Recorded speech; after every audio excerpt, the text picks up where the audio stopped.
Standing Committee of Defense, National Defense, and we are in a hybrid format. I'm sure that all members are familiar with the rules and regulations that go with hybrid format, so I'm declining to read them all, and we'll get right down to business. We have two witnesses for our opening first hour, Dr. Jolicoeur and Eor Mikulishin. I understand, Mr. Mikulishin, you're going to go first, and then followed by Jolicoeur. You have, Professor Jolicoeur, you have 5 minutes, please. Thank you, Mr. Chair. Thank you to the committee for the invitation. I'm here on behalf of the Ukrainian Canadian Congress, where I'm the executive director. Our organization is the Federation of National, Provincial, and Local Ukrainian Organizations in Canada. We work to coordinate and represent the interests of our community, which at the last census was tallied at just under 1.4 million Canadians. We've been active since 1940, and we work in a number of spheres, including on defense policy. As members of Parliament will know, in February 2014, Russia invaded Ukraine. Since 2014, Russia has occupied Crimea, parts of the eastern Ukrainian oblasts of Donetsk and Luhansk, and prosecuted a war in eastern Ukraine where over 13,000 people have been killed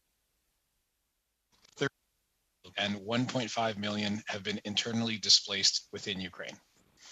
In November of this past year, Russia once more has intensified its troop movements near the Ukrainian border, or borders.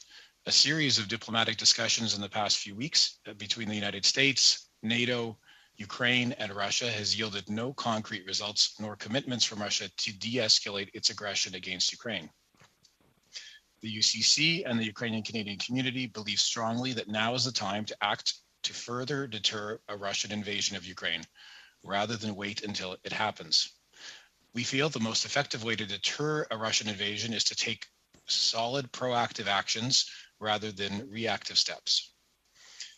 In the recent weeks, United States, United Kingdom, Poland, Estonia, Lithuania, Latvia, the Czech Republic, and most recently yesterday, Denmark, have all agreed to supply defensive weapons to Ukraine's armed forces in response to Russia's escalation to Ukraine. We note and welcome the extension and expansion of Operation Unifier, Canada's military training mission in Ukraine, which was announced by the Prime Minister on January 26th.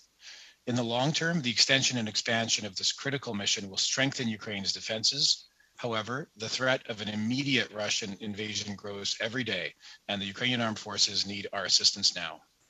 Ukraine is under severe threat of increased Russian aggression and needs these weapons now. Ukrainians are not asking anyone to fight for them, but they do need our help to defend their country against a colonial power seeking their destruction. We understand that the government of Ukraine has requested from the government of Canada these defensive weapons for a number of weeks. Secondly, on sanctions. Stronger sanctions will help deprive the Russian state of revenue with which to continue to wage a war and finance its troop movements, and will reinforce a message to the Russian government that the West is resolute in countering Russian aggression. The Ukrainian Canadian Congress urges this committee to support the provision of defensive weapons and the strengthening of sanctions against the Russian Federation. We know that the Canadian people overwhelmingly support this provision of weapons. We conducted a survey just last week where 3 in 4 Canadians were supportive or open to Canada providing defensive weapons to Ukraine, and 42% explicitly supported this provision of weapons, which outnumbers the number of Canadians opposed, who were 23%. I'd also make note that in the 2017 report of this committee, it was noted that the government of Canada should provide lethal weapons to Ukraine to protect its sovereignty from Russian aggression. No significant Canadian sanctions have been implemented since March 2019, when 114 individuals and 15 entities were sanctioned for aggressive actions against Ukraine. And in the intervening 32 months, both the United States and the European Union have greatly expanded their sanctions against Russian officials and entities much more broadly than Canada has. So in summary, we're making 2 major recommendations to this committee to all members of Parliament to support the provision of defensive weapons to Ukraine by Canada as soon as possible, and to support the strengthening of Canadian sanctions against Russia for its increased aggression against Ukraine. Thank you. Mr. Michalation. We now turn to Professor Pierre Jolicoeur from the Royal Military College of Canada. Welcome to the committee, sir. You have 5 minutes. Bonjour à tous. Hello, everybody. Thank you, Chair, for giving me the floor, and thanks to the member of the committee for inviting me to testify here today. I'm not going to repeat the background information that was presented by the previous witness. I share his point of view and his description of the background, which I believe to be accurate. What I would like to add to complete and complement what's just been presented is to present to you what does Russia want? What is Russia asking for? Why are we dealing with this crisis now? Firstly, through Putin, Russia is essentially demanding the end of any expansion projects for NATO in Eastern Europe. They don't want any future expansion which would bring NATO's borders closer to Russia, because NATO is considered to be a threat to Russian decision makers. Another demand is for NATO to remove its troops and the strengthening of its military presence in the new member states of NATO. Essentially, Russia wants NATO to go back to the position that it had essentially when the Cold War was in place.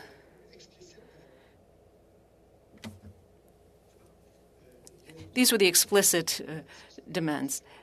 They're unacceptable. Members of NATO can never agree to subject their decisions to any foreign power. This would be as though Russia would be given a veto power over the decisions of NATO member states. So the conditions are impossible to meet, and Russia knows this very well. So what we can ask ourselves is, what does Russia really want? What does Putin really want?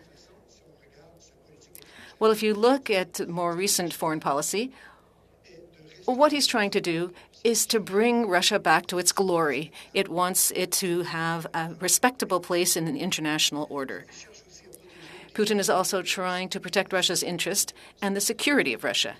Again, he believes that NATO is a threat to Russia. And so he's trying by every means possible to move this threat away from its borders. He's also trying to preserve its the sphere of influence. Russia is trying to have a buffer space around it.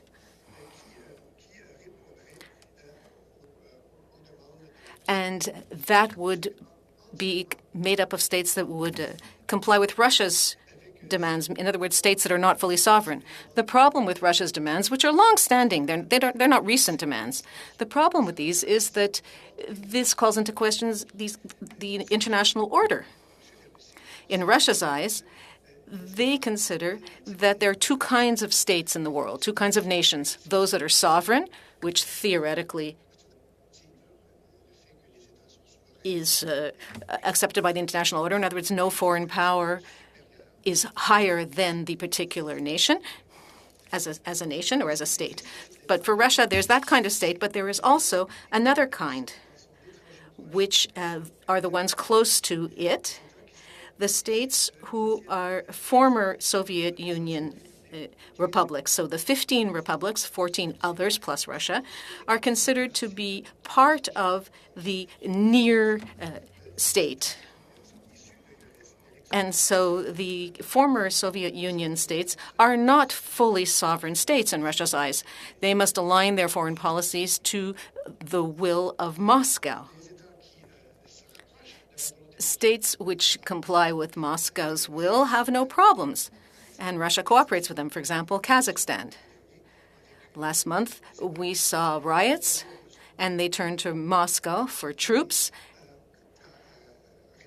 to help reestablish order. And once order came back, Russia pulled back its troops, no problem.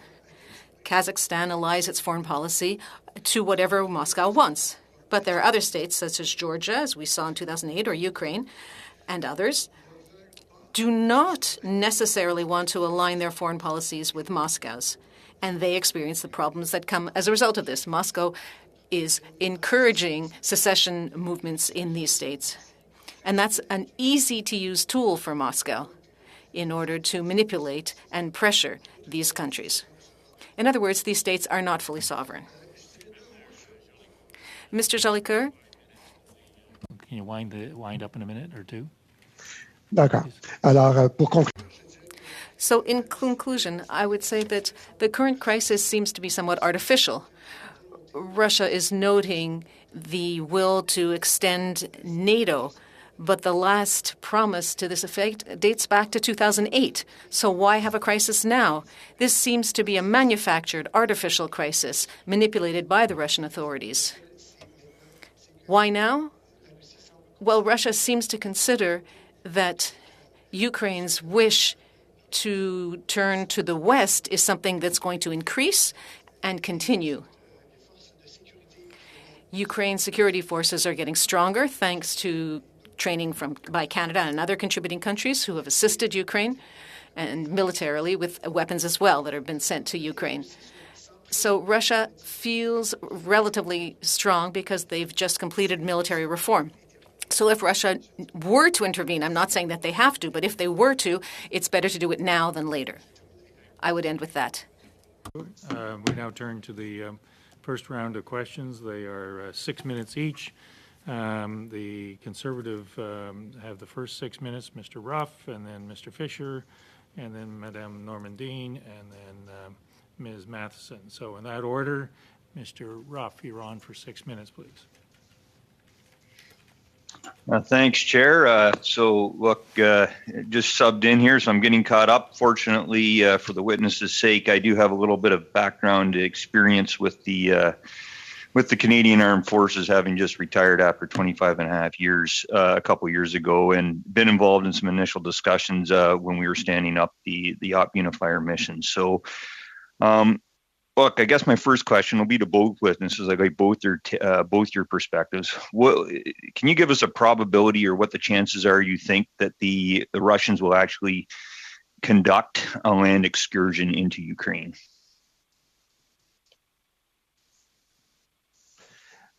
Alors, je peux commencer si. I can begin if you wish. To my mind, there are 6 possible scenarios. 6 kinds of action that Russia could undertake. I will list them for you, and I will assess their likelihood. I'll do this quickly. Scenario 1, Russia will do nothing. It was all bluff. I believe that this scenario is unlikely. Putin has set the bar very high with his demands. He wants very specific things from NATO member states, and he has refused to compromise to date. On the contrary, he seems to be increasing the level of his demands. In other words, I have the impression that he cannot pull back without losing face. So that's scenario 1. Second scenario, limited intervention in Donbass. Maybe Russia will try to do what it did with Georgia. In other words, encourage secessionist movements, and then ultimately, potentially, recognize the independence of these territories. That's a possibility. It's highly likely, to my mind, because Russia has already used the scenario in the past. It's not expensive. It's not costly for Russia, other than exposing itself to additional sanctions. But the international community is not particularly inclined to intervene to liberate these territories. The work would lie with Ukraine.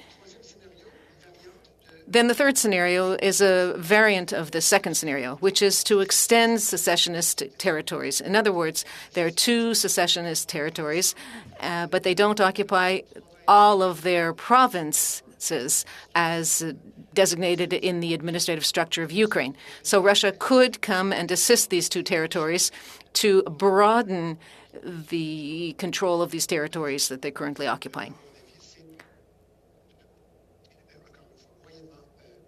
The sound was lost. And to my mind, this is an unlikely scenario. Scenario 4, limited intervention to the south and east of Ukraine.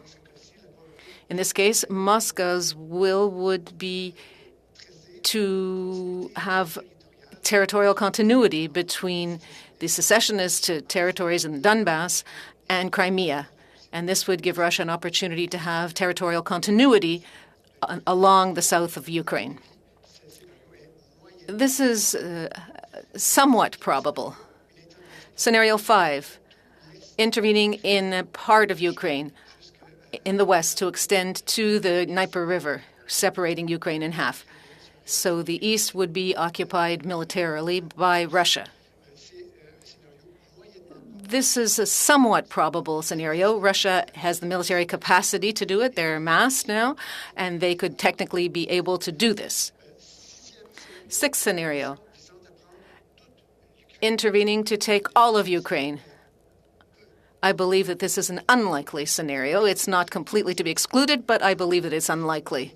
And finally, a general anti-NATO intervention. But to my mind, this is out of question. Out of the question. Russia does not want to start a third world war. Minutes, Mr. Ruff. You're on mute. Sorry, I was just saying thanks to the professor. Please, if we get the other witnesses' take. Sorry. Thank you. Thank you for your service, Mr. Ruff, as well, especially with Operation Unifier. I think those scenarios are should be taken seriously. I would say that the best predictor of future behavior is past behavior, and we've seen Russia wage a war in eastern Ukraine. Pretend to have a hybrid kind of invasion of Crimea, which ended up being a real invasion of Crimea, illegal annexation, Georgia, Moldova, the list can go on. So I think, people have been asking me about the percentages. I think 100% we need to take seriously the 130,000 troops that they've got in Belarus and, on all three kind of borders of Ukraine. 100% we need to take the threats that Putin is making in the media to, NATO, to Canada, to the United States seriously. And I think what we can do as per our recommendation is raise the level of risk that the Russians have, change their calculation on what the risk of invading Ukraine would be. The risk was low if Ukraine has nobody supporting it and as part of an alliance.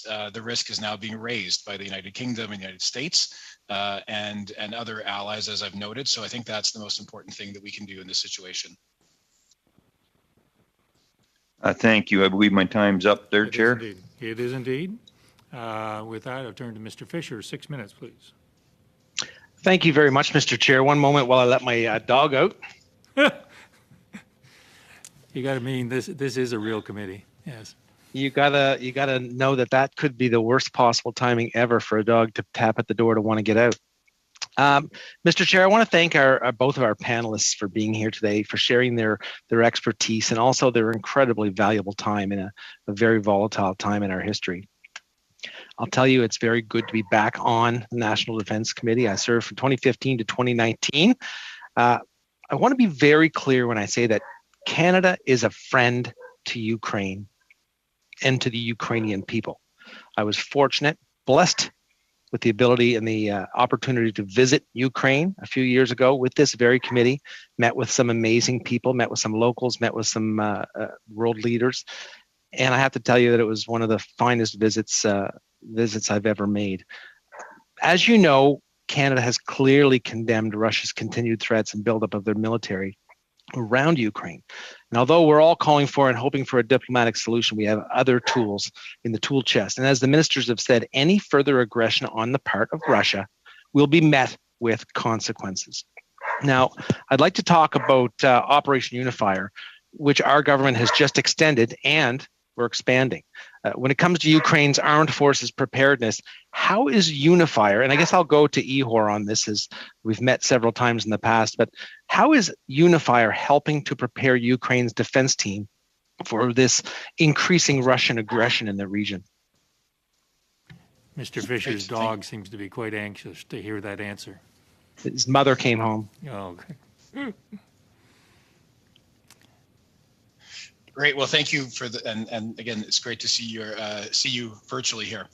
I've actually had the opportunity with Minister Champagne just the week before the pandemic started. We were in Ukraine at the base in Western Ukraine, Yavodyo, where we saw in action the Canadian, American, I think there were Swedish and Danes there. So Operation Unifier certainly has been bringing in other bilateral and NATO allies to help Ukraine, and it's the largest permanent mission, I believe, that it operates on Ukrainian territory. And I think it speaks to the trust. Obviously, the expansion of that mission speaks to the trust and the deep relationship between the armed forces. And I would say, as I'm sure many of you have heard, from the returning rotations that we see coming back from the Canadian Armed Forces, they tell us that they have learned as much as they have been training the Ukrainians. They've learned about hybrid warfare. They've learned about the technology. They've learned with admiration about the battles and the real cost of the war that Russia is waging, because they are talking to these soldiers that have served in those front lines. So all of that being said, again, we think that the extension and expansion, of Operation Unifier is wonderful. I do think, though, we have to realize that that is a medium to long term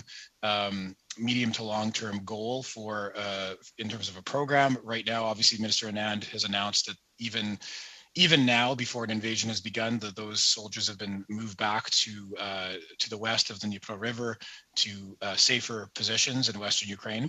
And unfortunately, I think we all realize that the minute an invasion begins, that for their own safety, we would be evacuating Canadian soldiers and missions. So I think that Unifier is important, but as we're saying today, the defensive weapons is something that would make an immediate impact and remain behind in that case of an invasion.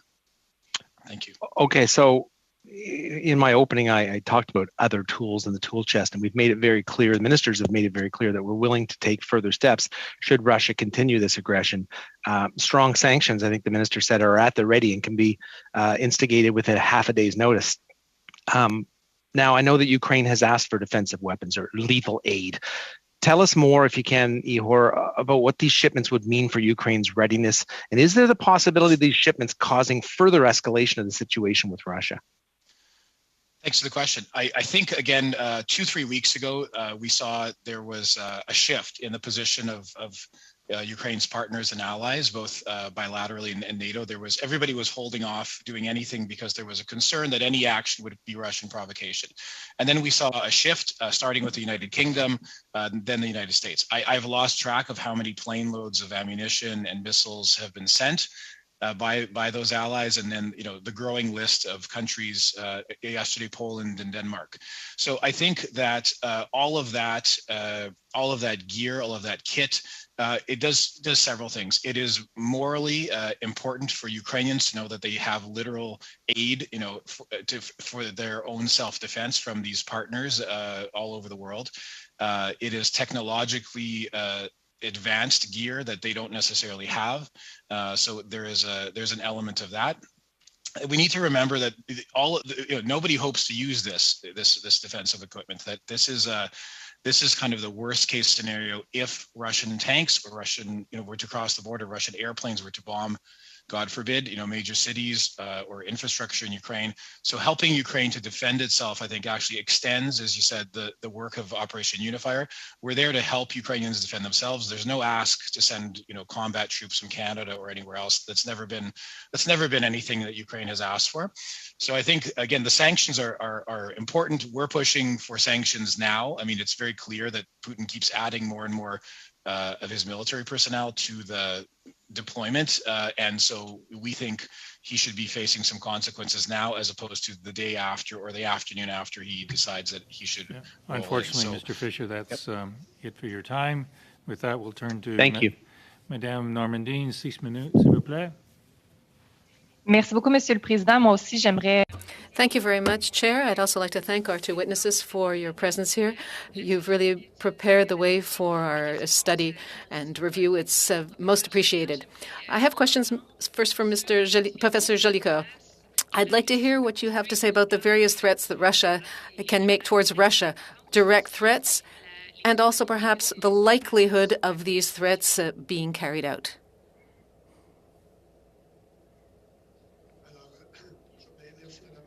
Thank you, Madame Normandin, for that question. Threats to Canada can take various forms.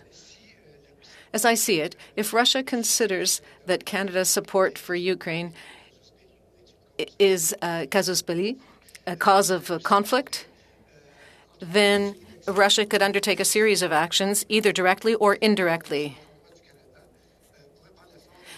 Threats to Canada could be in the form of cyber attacks. We know that Russia has not hesitated in the past to use this form of action to intimidate other states. So Canada could be subject to a cyber attack. Beyond cyber attacks, there could be there's a direct infrastructure attack or to attack on our government institutions via cybernetics.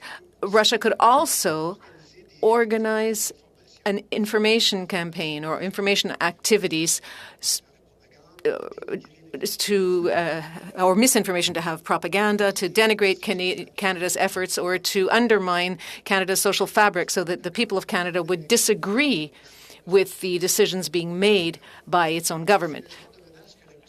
These are kinds of threats that it would be easy for Russia to execute, and I believe that this is not only a highly likely scenario, but I think they've already begun. Another kind of threat that Russia could bring to play against Canada is this.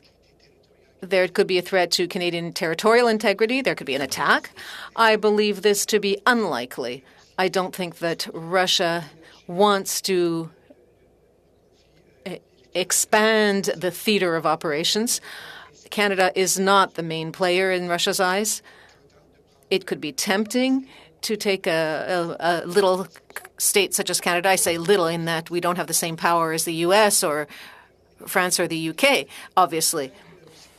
So perhaps Russia would want to correct Canada and teach us a lesson. But I believe this is an unlikely scenario because Canada is a member of NATO. And an attack on Canada would mean that all of the NATO's members would have to return the fire, and I don't think Russia wants to expose itself to that kind of a threat.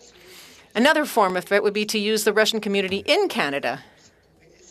Russia could try to manipulate the Russian-speaking or Russian national communities in Canada.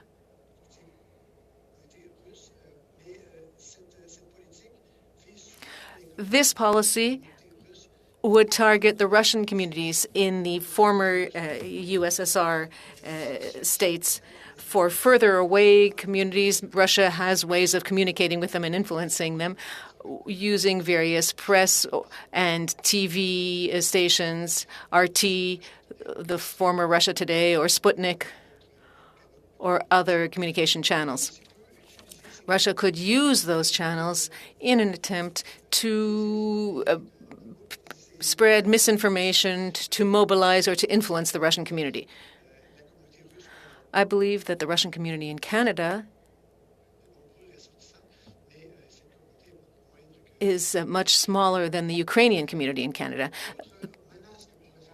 Another threat that Russia could use is to manipulate Canada's Ukrainian community to reduce the solidarity with the actions of the Canadian government. I believe this to be unlikely. It's likely that Russia would attempt to do this, but the capacity is limited to influence the Ukrainian community, which is nearly unanimously, not completely, but nearly unanimously engaged behind the effort to support Ukraine. Russia could also attack Canadian troops, not in Canada, but those which are in Eastern Europe, involved in Unifier or reassurance. Canada has deployed troops to support the NATO member states who are near Russia, who feel threatened by Russia's behavior. So Russia could attempt to strike at these troops. But if Russia were to do this, it would not be kinetic with armed military attack, but rather by using information or disinformation campaigns or propaganda campaigns. And this is something that's already underway, so it's more than likely. 30 seconds, Madame Normandin. Thank you. I have barely any time to ask another question without time for any answering, so I'll wait for the next round. Thank you. See, Madame Matheson, 6 minutes, please. Thank you, Mr. Chair. Thank you to the witnesses. There's been a lot of talk, of course, about the increase of the provision of lethal weaponry from Canada and the potential of that. Of course, so New Democrats are not for that. We want to find the most diplomatic, the most peaceful, deterrent way forward. But potentially, could both witnesses talk about why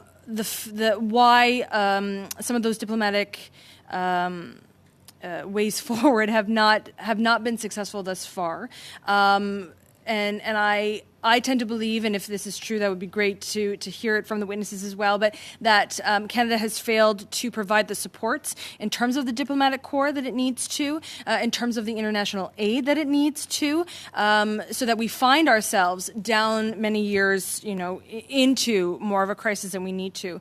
And I think, just for time's sake, if you could also answer the question, with that support or with that ask from Canada for lethal weaponry, it has been suggested that there are plane loads, and I think Ihar said that he lost track of the planes of ammunition that have been received or sent by the U.S. and the U.K.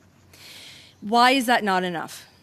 Clearly, the United States and the Brits, they have far more capacity than Canada to provide that lethal weaponry. Why is that not enough? To whom did you direct the question? Is it to Ukrainian Congress? We'll I start can, with them first. Yeah. Great. I can partially answer, and I was taking notes from the last answer. I mean, I think that Russia is doing all of those things on disinformation. This committee has seen cyber attacks on global affairs. We know Russia is our northern neighbor. They are actively running a disinformation campaign. Fortunately, our community works with the smaller Russian community here who have fled and escaped Putin's Russia, who want to live in a place where there are human rights and freedom of expression. So the answer, I think that in terms of lethal defensive weapons and diplomacy, what we have seen, as Dr. Jolicoeur has laid out in the last several weeks, has been bad faith diplomacy. The Russian Federation has come to the table with outrageous, undeliverable demands on, I believe they wanted Poland and all the Baltic states kicked out of NATO. Putin has a vision which is back to the USSR, which is redrawing the borders of Europe to his liking, and I would say Eurasia. And we shouldn't entirely disbelieve his interest in Canada's north as well. I think that Putin understands force, and in this scenario, provision of lethal weapons is something we hope nobody will ever have to use, but provision of lethal weapons actually increases the seriousness for which the diplomacy may be taking place with the Russian Federation and NATO in this scenario. They build a seriousness of response and mean that Ukraine is not alone in that scenario.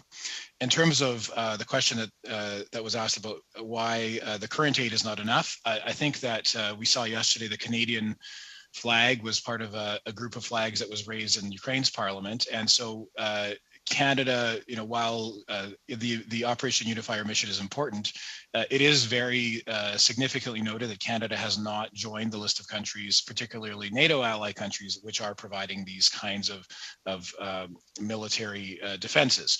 And so I think, for the ensuring of Canada's good reputation in Ukraine and within our NATO alliances, we believe that whatever can be done should be done. I don't have a list from either country country. I just know that our armed forces certainly work closely together and have a trusted, secure relationship, and they know what could be done in terms of immediate steps. Thank you. You have about a minute and a half. OK. Alors, je me permettrai de compléter. Je partage la... So I could add to this. I agree with the other witnesses' analysis. I believe that Vladimir Putin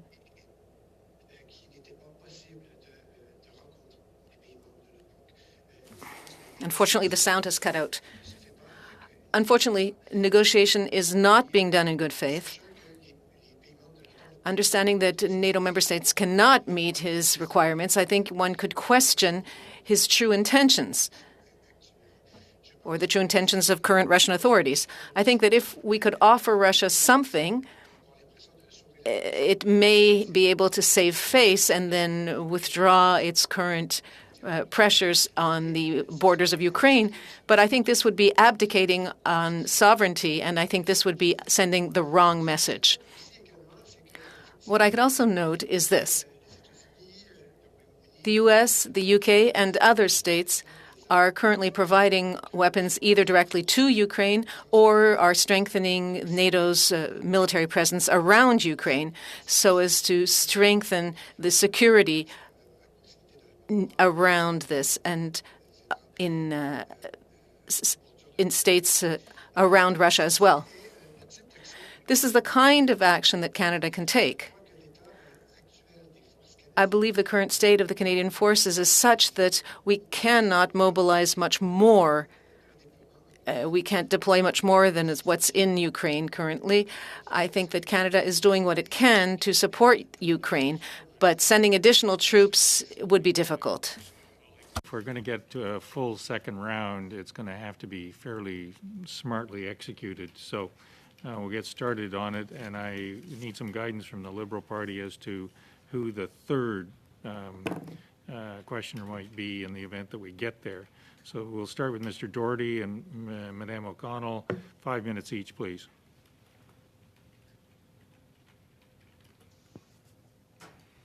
Mr. Doherty. Just want to be clear. Do you support Canada's providing lethal weapons, lethal defensive weapons to Ukraine?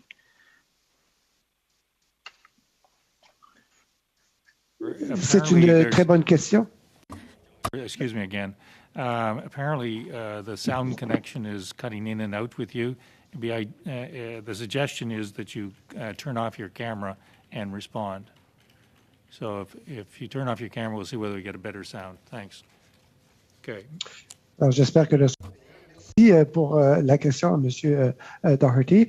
I hope the sound is better. Thank you, Mr. Doherty. Thank you for the question. Do I agree with the idea of Canada sending lethal weapons to Ukraine? This is possible. Canada does have some technology available that it could use and could be used profitably by Ukraine, and which could increase the cost of any future Russian military intervention in the Ukraine. For example, drones or other lethal weapons. Canada does have some industrial capacity. However, this would put Canada into the same situation as the UK and the US.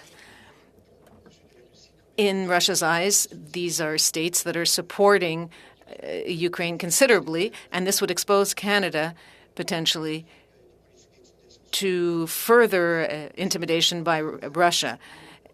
If Canada is ready to deal with what this means to have Russia behave this way towards Canada, then yes, Canada could. Thank you for that. And to either witness here to chime in if they can, what challenges do Russia's gray zone tactics, actions intended to gain advantage that fall below the threshold of war, just pushing to the brink, pose for NATO countries? I can just answer briefly. We've seen them become experts in this, and I think that's what I was talking about in the earlier answer in terms of what Canadian forces through Op Unify are learning from their Ukrainian comrades. It is how those false flag operations, how the Crimean little green men scenarios are rolled out in ways that are not traditional, kind of, I don't know what the proper military term is, but not the traditional combat that we might have imagined. And again, Ukrainian armed forces have learned to adapt, and I've seen again firsthand at the operational center are interacting with the Ukrainian armed forces, and frankly, again, with that list of countries that I read that are supplying weapons, all of those countries have smaller, albeit smaller missions. They're there as well to learn and to share technology, and I think we need to understand that our contribution of lethal defensive weapons is part of that, is a very meaningful and symbolic and important part of our military and security relationship with Ukraine bilaterally. Professor Jolicoeur? Alors, je n'ai pas vraiment de... I don't really have anything to add to what my predecessor has just said. We can proceed with another question. Do either of you support the former commanding officer of Melanie Lake of Operational Unifier in her statement where she says we need to stop talking about Russian invasion of Ukraine as inevitable, get a steady stream of world leaders and diplomats flowing through Kiev continuously between now and spring? Run the clock. Russia can't afford to keep that many forces at such high readiness indefinitely. Again, I can chime in briefly. We were very pleased to have Colonel Lake on our briefing. I think Russia has and is invading Ukraine, and there is a war now. This is a further invasion. So just that's one of the main points I've been making everywhere where I'm speaking. And again, I think the cost for Russia, so financial cost of keeping 130,000 forces out and about, and paid and equipped and fed and all the rest of it, that can be very high. But if we implement sanctions now, that will be higher. That the sanctions on the Russian military officials and Putin's inner circle can increase the cost to the Russian Federation at this time. Unfortunately, we're going to have to leave it there, Mr. Doherty. I'm running a clock here. Thank Madame you. O'Connell, 5 minutes, please. Thank you, Mr. Chair. Thank you both for coming. I wanted to follow up on some of the questions that were asked by multiple members already.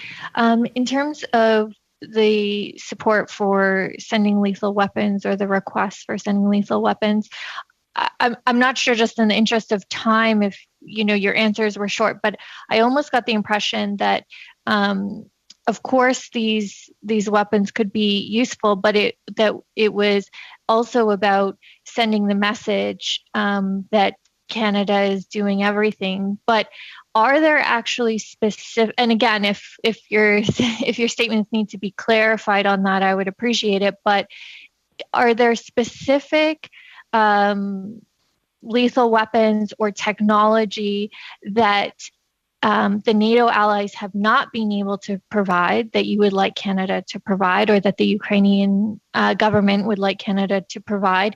And what are those specifics? Or is it about sending that message?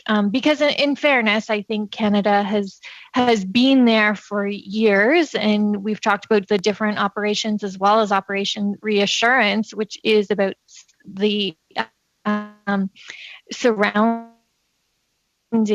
countries as well. So could I just maybe get some more specificity around your comments on lethal weapons, and are there specific gaps that you'd like Canada to fill, or is this about a continuation of sending an even stronger message? I went first the last time. Maybe Professor Jolicoeur wants to start. Alors, je pense que... Well, I think for the time being, Canada is trying to avoid overcommitting itself, and we can understand why. Does Canada have the necessary weapons to be able to strengthen the military capacity of Ukraine? The Ukraine has to draw up a specific list. I referred earlier to drones. I know that Canada does have this capacity in its technology. We know that some drones built in Turkey, but with some Canadian technology, have been used admirably in a recent conflict in the Caucasus, in Nagorno-Karabakh. in the spring of 2020. This is the kind of weaponry which can make a difference in a theater of operations, and something for which Canada has indirectly, via Turkey, been involved in a recent conflict. So that kind of technology could be sent to Ukraine and could help the Ukrainian armed forces to strengthen their military capacity. Other than that, I am not familiar enough with the kind of weaponry that the Ukraine needs. I can just say briefly to add to that, again, these lists exist and the armed forces of both countries have been reviewing them for a number of months, if not longer.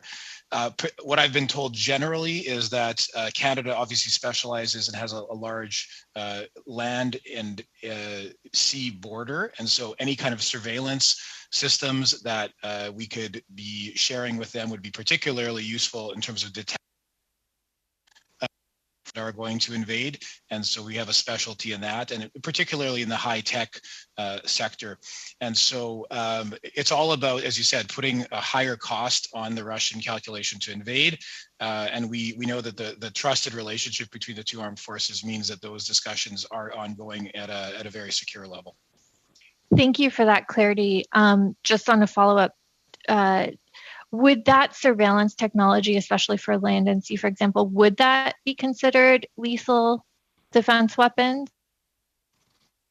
Again, we keep getting asked for the specific lethal weapons. And then just as an example, if land and border surveillance, I would think, again, have been working with the forces there, would that fall into the lethal category? Again, I can't speculate on the exact names of the kind of systems. I can just say the Ukrainian army and the Canadian army have clear communication on what they need and what can be used. And so I would just have to leave it at that in terms of my comments. Okay, fair enough. Okay, like I said, if we're being asked for lethal, it doesn't sound to me that surveillance would be considered lethal. So I was just trying to get a little bit of clarification then on what the specific ask is and that determination. In terms of... regrettably, I'm going to have to cut you off, Ms. Connell. Thank you. 2.5 minutes, Madame Normandy. Merci beaucoup. Thank you very much. I'd like to continue with Professor Jolicoeur. You talked about various intervention possibilities for Canada, and a lot was said about sending weapons, and a little bit was said about the potential for military intervention and the associated risks with that. I'd like to hear what you have to say about other intervention possibilities, for example, economic sanctions, increasing support through operations such as Unifier. And perhaps you could tell us, in terms of the risk gradient and the impacts also that any of these could have on the conflict. Hello, Ms. Normandin. Thank you for the question. The kind of sanctions or actions that Canada can undertake to increase pressure on the Russian authorities, without necessarily having to act in Ukraine itself, could be, for example, additional economic sanctions. It would be possible to identify Russian personnel, oligarchs, for example, or people who are close to Vladimir Putin, or even Putin himself. And increased sanctions freeze their economic assets. Obviously, these major Russian fortunes are not necessarily deposited in Canada. They tend to be in London or in other banking systems outside Canada. But certainly this kind of economic sanctions, the freezing of assets and increasing economic pressure on Russia, is something that is within the realm of activities that Canada could undertake without too many consequences, but which would increase the impact and is highly probable. Canada must not act alone, but in coordination with the other NATO members and Ukraine in order to coordinate simultaneous efforts so that they are consistent. Also, we could increase support and funding for Ukraine if we don't want to deploy troops. We could support the Ukrainian government with financial contributions. We could also send weapons, including lethal weapons. These are all possible steps that Canada could take. Normandine, Mr. Matheson, 2.5 minutes, please. Actually, I'm just going to pick it right back up from what Madame Normandin. There was a good line of questions. There. So I would like to hear as well from Ihor about the sanctions and what supports Canada has talked about using those potentials. Even just today, one of the committee members said we're ready and willing, and I'm not sure what's holding that back. And Mr. Zelliker, you had said that the NATO allies have to coordinate those sanctions. So maybe both of you could quickly talk about those. I mean, I'll just say quickly, sanctioning Russian oligarchs through the Magnitsky legislation is something we can do more of. We can certainly step up to do more. For example, we know people like Oleg Sentsov who were these are Ukrainian political prisoners who were taken into the Russian domestic system. He's the most well-known and was released, but there's many hundreds of others. And those people are prosecuted and jailed by specific people within the Russian Federation. So those kind of personal sanctions, which mean that those individuals and their families can no longer travel or participate in financial transactions in the West, are what we think would make a real difference. And again, we appreciate Canada's commitment to sanctions, but we're saying that we have not matched the strength of the American and EU allies on that in the last number of years. Alors, pour compléter la réponse. To complete this answer, I could say that the importance of coordinating with member states of NATO is that if additional sanctions are adopted, it's not just Canada who would pay the price, but our European allies. You have to understand that, on the other hand, if we prevent imports of energy from Russia, that means that the European market is the market for oil and gas from Russia. That would put pressure on Russia, but it would also put a lot of pressure on the European countries who would be subject to the consequences of this.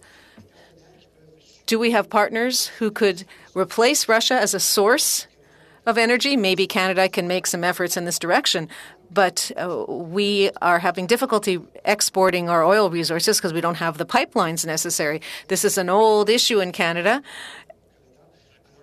so we have to find some other way. To leave it there, I feel badly. It seems it's a role in my life to cut off professors, so I apologize to you, Professor Jolicoeur. Final two questions, Madame Gallant, 5 minutes, and then Mr. Zuberi, 5 minutes. Am I third speaker? You sure about that?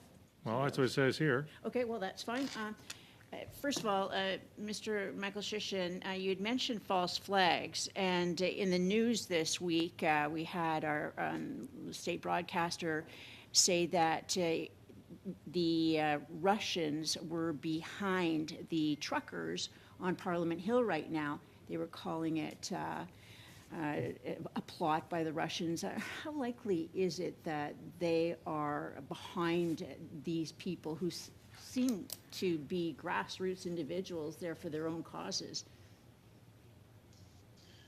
I would say that RT and Sputnik are the two of the state-owned Russian channels, Canada, both on cable and online, and they sow a lot of disunity and disinformation on Western democracies, and they are what we believe to be state-sponsored media, and we would urge this committee, and we've talked to other committees, to change the ways that those are allowed to broadcast within Canada, because I think that they are trying to undercut our parliamentary democracy in many, many ways, as well as the other covert, kind of media operations that might be going on. But really, we think that going after the state-sponsored media of the Russian Federation is the most powerful way to ensure that there's good information about Canada and around the world. Okay, it was actually our CBC who was making that report, but Russia Today, have they had any involvement lately in Canada, from your perspective, in terms of riling up the Russian population with respect to Ukraine? I'm fortunate that I don't have to watch much Russia Today, but I do know that in the past they've gone and done things like harass our community leaders at their homes and community centers, and perpetuated some of the false disinformation narratives when they send quote unquote reporters out to Canada. So unfortunately, fortunately, I don't have any current examples because I'm too busy speaking with you and with other Canadians that I don't have to watch RT, but maybe the professor has some other comments on that. Thank you. And Mr. Doliker, do you have any idea, or since the past past actions are sort of a prediction, with respect to the timing of the Russian aggression in Ukraine, should they decide to start to take land? Twice now was during the Olympics, and we have the Olympics just starting recently. Do you predict that it is fairly imminent? And that's for Mr. Jolicoeur as well. Alors, merci pour la question. Thank you for the question.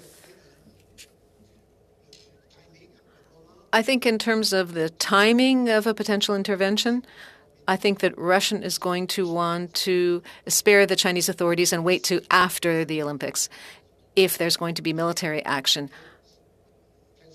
But Vladimir Putin has gotten us used to being surprised by him. The anti-Georgia intervention in 2008 was during the Olympics in China. So the war in August 2008 took place when the international community's attention was turned to Beijing. Would this scenario be repeated? I can't say, but I would be surprised. I think that Russia is trying to spare China because China is a very important source of support for Russia right now. So much so, in fact, that if there were to be sanctions and let's say the energy supply from Russia to Europe were to be cut, China would be the best partner to help Russia bear the economic brunt of this. So I think that Russia is trying to preserve China and spare it from any of this. Russia is a master of disinformation. RT and Sputnik are the main vehicles that Russia uses to try to influence behavior of Canadians and Russian Canadians as well as other Canadians. It is possible that news stations such as CBC end up repeating news from RT. It's possible that Russia is, to a certain extent, behind support for the truckers, indirectly. Question, Mr. Zuberi, welcome to the committee. Thanks for having me. So I'd like to put forth this first question concerning Canada's role in NATO, the NATO operation Operation Resurgence, and how that compares to other NATO nations.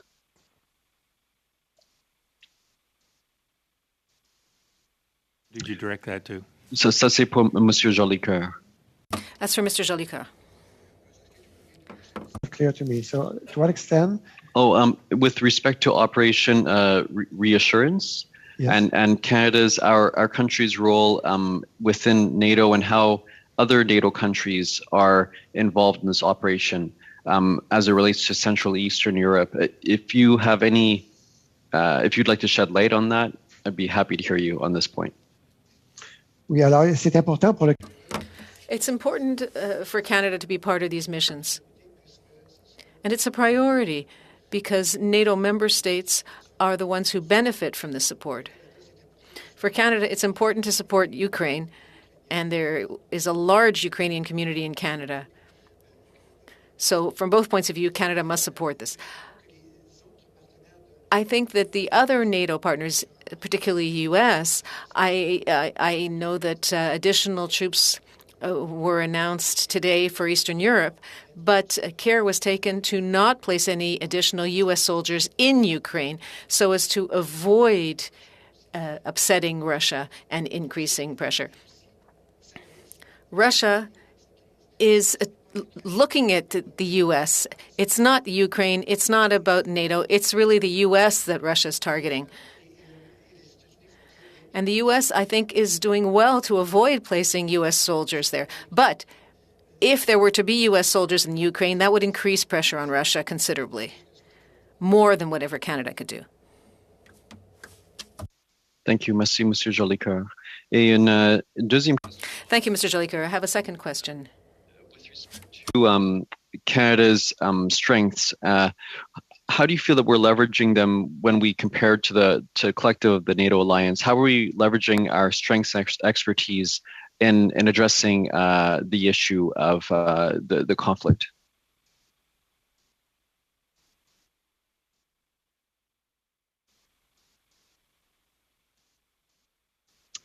I don't know if that came on through. I assume you're addressing that to Professor Jolicoeur? Yeah, Mr. Jolicoeur, exactly.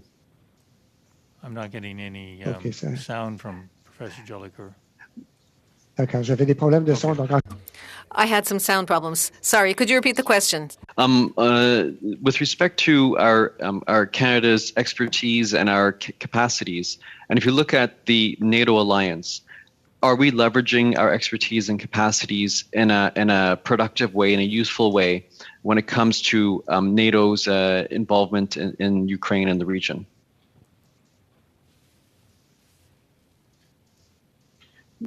Merci pour la question. Alors, Thank you for the question. I think that Canada is doing everything that it can, given its military capacities. We already have forces deployed all over the world. And in Canada, we are currently suffering from a shortage in CAF personnel. Canada could contribute somewhat more, but I do think that there are limits to Canadian military capacity at this time. I think that Canada will be very close to this limitation on potential deployment. I think Canada is doing what it can of the resources it has at this time. I think Canada is doing what it can to support Ukraine and the NATO member states. And dernière question. And a last question. Territorial expansion and Russia's intent to destabilize the region. Do you see in this conflict Russia's involvement in Ukraine? Is there an attempt to expand territorially, in fact, to destabilization there in the region? Again, Mr. Jolicoeur. D'accord. Merci encore une fois pour la question. Thank you again for the question. I think this is a possibility. But what's most important to Russia is to destabilize Ukraine. What's important to Russia is Crimea, and Russia's gotten Crimea. The international community has passed sanctions, but is not really doing anything to change the situation. Does Russia wish to extend territory further? That is possible, but I think it's a minor possibility. What Russia wants is to destabilize Ukraine, to avoid more democracy there, and to avoid having it become a member of NATO. And so long as there's conflict at the gates of Ukraine, Ukraine will not be able to join NATO. So that's the objective. Thank you. Mr. Zabari, Professor Jolicoeur. So that brings our first hour to a close.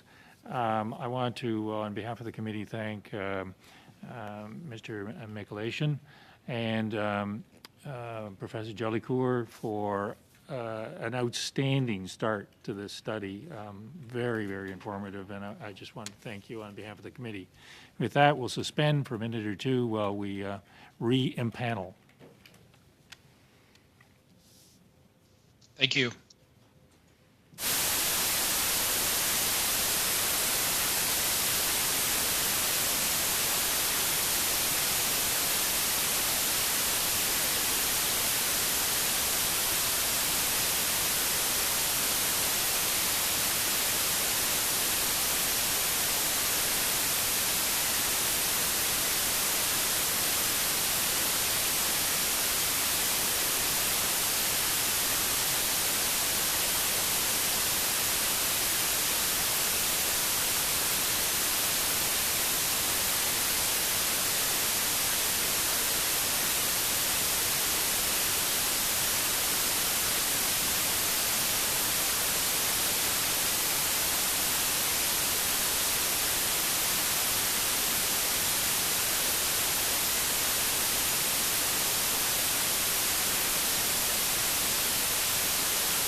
delighted to see both Mr. Mulroney and Mr. Perry, both of whom last time I saw both of them, neither of them had beards.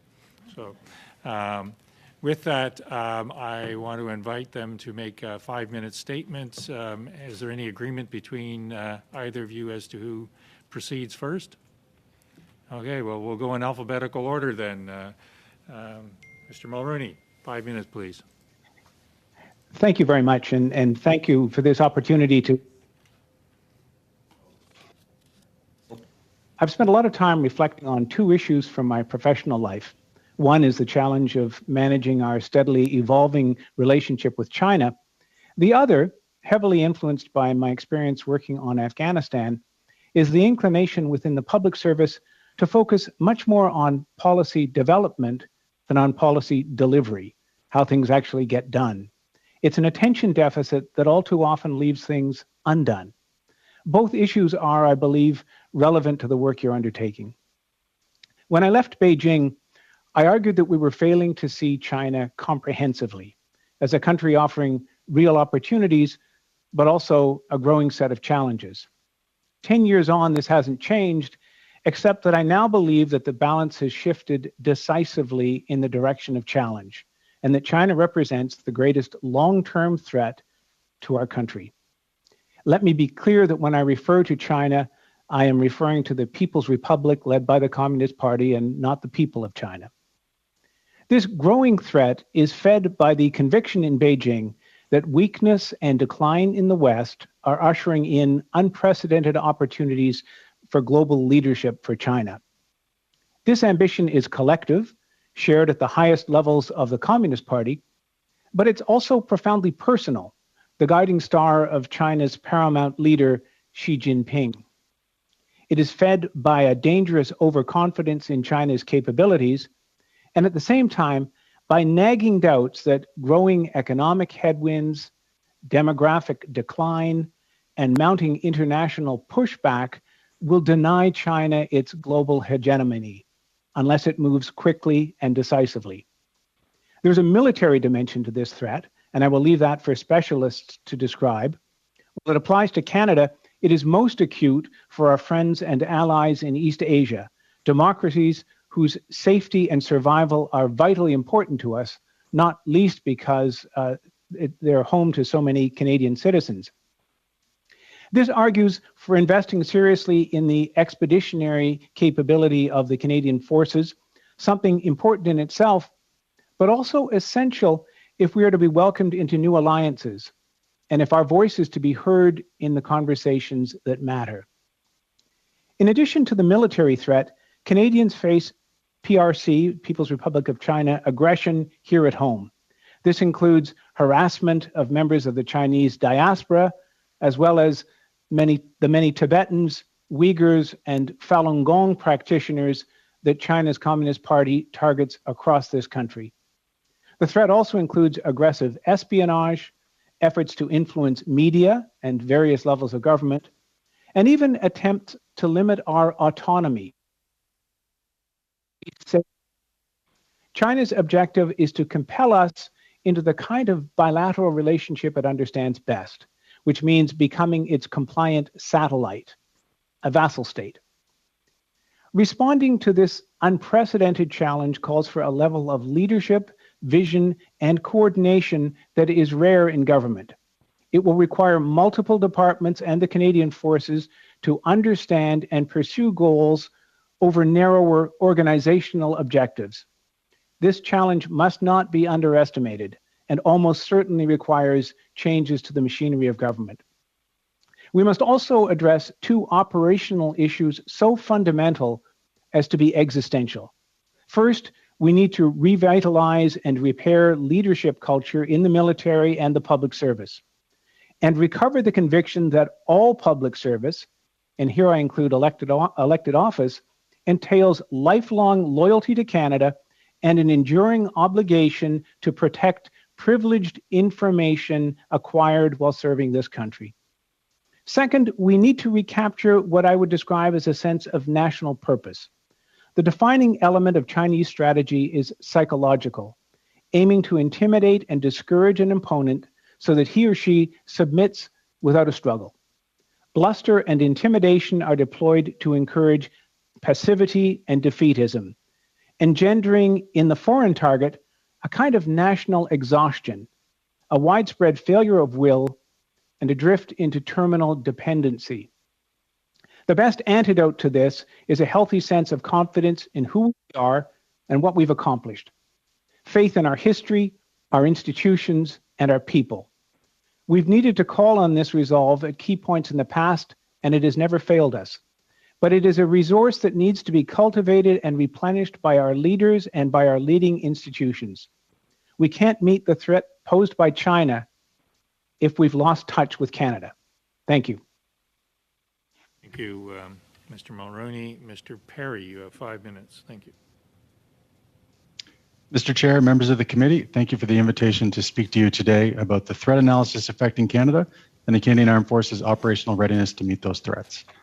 In my opening remarks, I'll focus on the changes in the threat analysis since the publication of Canada's defense policy, Strong, Secure, and Engaged in 2017, recent changes to Canada's Armed Forces operations domestically, long-standing shortfalls in key maintenance budgets, and the implications for operational readiness. As we are witnessing currently with Russia's military buildup on the Ukrainian border, the return of great power competition, which was identified in our defense policy 5 years ago, has only amplified since. Russia and China in particular continue to invest in programs of widespread military modernization and employ those modernized armed forces in concert with other elements of state power in ways that threaten Canadian interests. The demonstrated behavior of antagonistic great powers is the backdrop against which the ongoing reinvestment in Canada's military is occurring. That reinvestment is needed both to maintain Canada's basic commitments to national, North American, and international roles, as well as enhance our ability to deter unwanted great power behavior. In North America and the Indo-Pacific in particular, greater clarity of purpose and matching resources are needed to ensure Canada's ongoing security and open access to international trade. Set against those international pressures, the last several years have seen a dramatic increase in the use of military domestic operations. Our changing climate and the current pandemic have resulted in deployments across Canada more frequently and for new and unanticipated purposes. The operations have unquestionably provided a valuable service to the country. However, if we anticipate employing our military at the same scale and frequency domestically as we have recently, we need to reevaluate the full set of missions we are asking the military to perform and how those are being resourced. Defense planning presumes the military will be a force of last resort for domestic operations, but that premise no longer appears valid.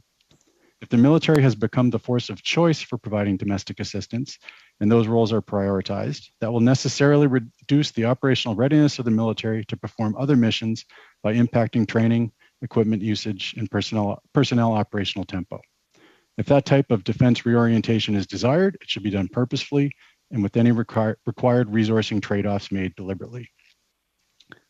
Finally, a key aspect of operational readiness the committee may wish to investigate is the operational availability of the Canadian Armed Forces equipment fleets.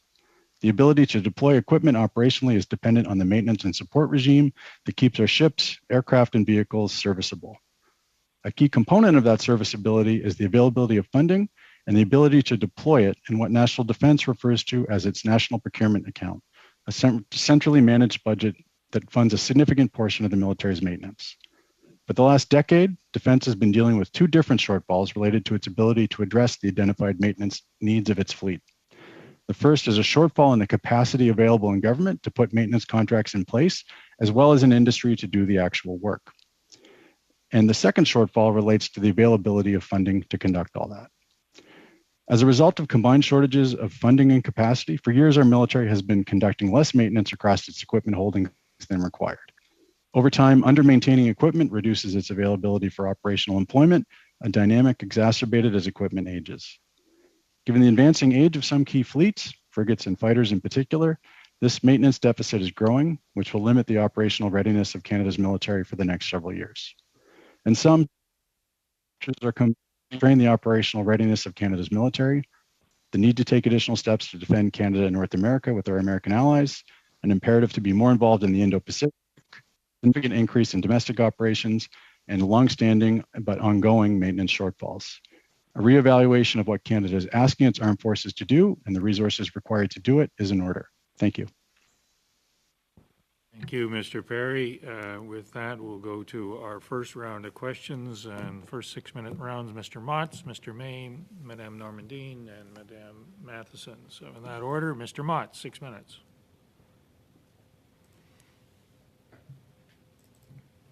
Thank you. Can you hear me well? Yep, so far. Awesome. Thank you very much, Mr. Mulroney and Mr. Perry, for your testimony. Very enlightening. Mr. Mulroney, I'll start with you. Given the statements that you've made, do you see the government's current policies on foreign affairs and on defense, national defense, being somewhat disconnected from each other? And if so, is that a problem? I'm quite sure that they are disconnected, but I would say that they have been disconnected for a long time. And there are a lot of reasons for that. One is the failure to think strategically within the public service and within government, and not to take foreign policy seriously. And we do that because we've had the advantage of having the United States as our neighbor, and it takes care of the main things that you have a foreign policy for: your prosperity, defense, security. And so we've never thought seriously enough about foreign policy as a tool for advancing our interests.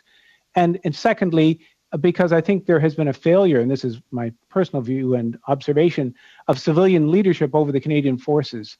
And we've lost that partnership that used to exist 25 to 30 years ago. So there is a failure today, but I think it is a long-standing failure, and it contributes to what I would call an inadequate and an inadequate foreign policy for Canada. Thank you. Mr. Perry, just some brief thoughts before I move to the next question.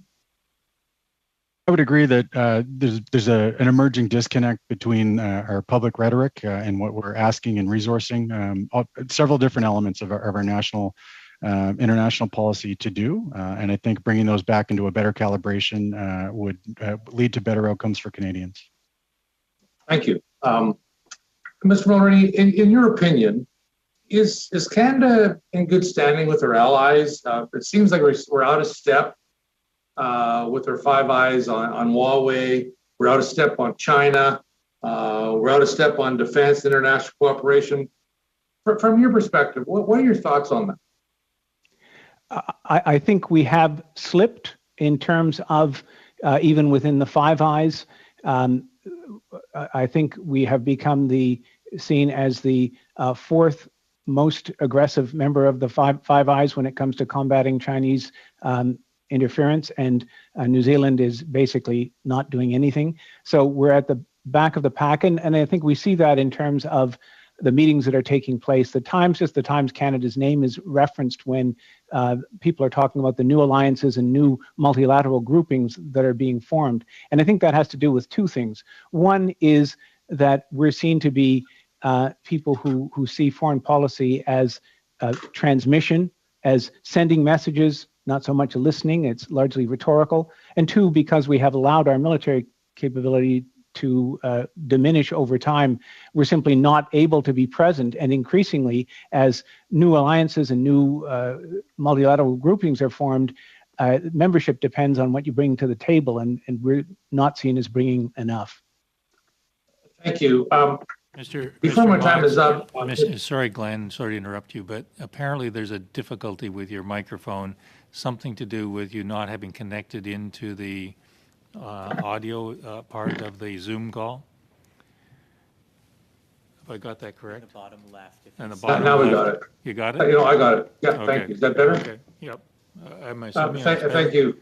No, hang on. The translators are not happy. So this is the clerk speaking. Mr. Motts, it seems like you've selected the speakers but not your microphone. The interpreters are just having a hard time hearing you. I've got my headset on the mic. So in the bottom left, if you click the little arrow where it says mute, you should be able to select your microphone there. Yeah, I set it on the headset. Is that better? To the Plantronics, yep. Yes, okay, we're getting thumbs up in the room. Thank you. Okay. Oh, awesome. Thank you very much. I apologize for that. Mr. Mulroney, before my time's up, I want to get to what you started out with on your opening statement, and that's your experience with China. And the communist regime there has obviously made Canada a target, and we're targeted for political and economic interference. Can you expand on how they go about doing that? And you did a little bit, and for the time that I have left, can you just give us your thoughts on that specifically? There are three things principally that China has in its Canada policy. One is that we're seen as one of the most important allies of the United States. So anything they can do to weaken that alliance and split us off is valuable. Two, we're a source of technology. They don't always respect us, but they respect us in certain areas, and they are working 24/7 to make off with as much of that technology as they can. Third, Canada is home to groups that are of interest to China, notably the Chinese diaspora. The Chinese leader Xi Jinping talks about the great Chinese nation, and he's speaking globally, and that leads China to interfere in diaspora communities and to treat people as hyphenated rather than as Canadians. But it's they victimize members of the diaspora, but also Uyghurs, Tibetans, and Falun Gong practitioners. So they're working at making us less reliable allies to the United States, deepening our economic dependency on China, making off with our technology, and interfering at the community level in Canada, all with a view to transforming us into a more reliable partner, or a more reliable client of China's. And you need only look at the rhetoric and the way that the Chinese ambassador and Chinese diplomats speak to us, including to parliamentarians. I've followed that over the last 10 years. The decibels are rising, the stridency is rising. They're assuming that they can tell us what to do. Yeah, thank you. How much seconds? Okay, I'll defer that to one of my colleagues coming up in order to get a question. Maybe Mr. Perry did such a good job of answering the short answer last time. I'll let him weigh on that for what time I have left. Thank you. Okay. You don't have that much time left, and I'm not going to. So there you are. We're on to Mr. May, 6 minutes. Thank you very much, Mr. Chair. First of all, I just wanted to confirm the translators are hearing me okay. I just want to make sure they're happy with you. I had fantastic. I want to thank both witnesses for being here today. I will be directing my questions to Mr. Perry. Mr. Perry, in your opinion, should Canada be increasing its capability to counter cyber threats? I do. I think that's a key area that for a number of years that it's been recognized that we don't have enough capacity to adequately engage in that modern field of warfare, but more generally field of statecraft. I know that there's efforts underway, but I think that especially given the technology sector in this country, that should be an area of focus and potentially an area of particular strength for Canada looking ahead. And where do you see the biggest threats coming with regards to cyber? I would tie the cyber threat back to the general threat from great powers in China and Russia that have a number of different elements of statecraft at their disposal, of which cyber is one that they employ in concert with a number of different aspects: intelligence, conventional military, economic linkages.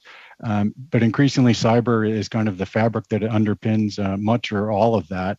So having a sophisticated understanding of how that all works, a good ability to defend our own networks, as well as an ability to take offensive so-called action if that's what the Canadian interests require, I think is important. Do you see progress with CSE at this point? I think there has been significant progress in that area and bolstering that, and the Canadian Armed Forces has done that as well. I think there's still significant room to expand that. Thank you. I'm going to shift gears a little bit. You talked a little bit about the domestic activities of the military and the request for support from the military. You talked about climate change and obviously COVID over the last 2 years. I'm wondering, you kind of talked a little bit about the idea of, how do you cover both fronts, the domestic side and the challenges that we're facing there versus the more traditional sense of the forces. Do you have any suggestions? Do you have any recommendations that we could consider on how to deal with that moving forward?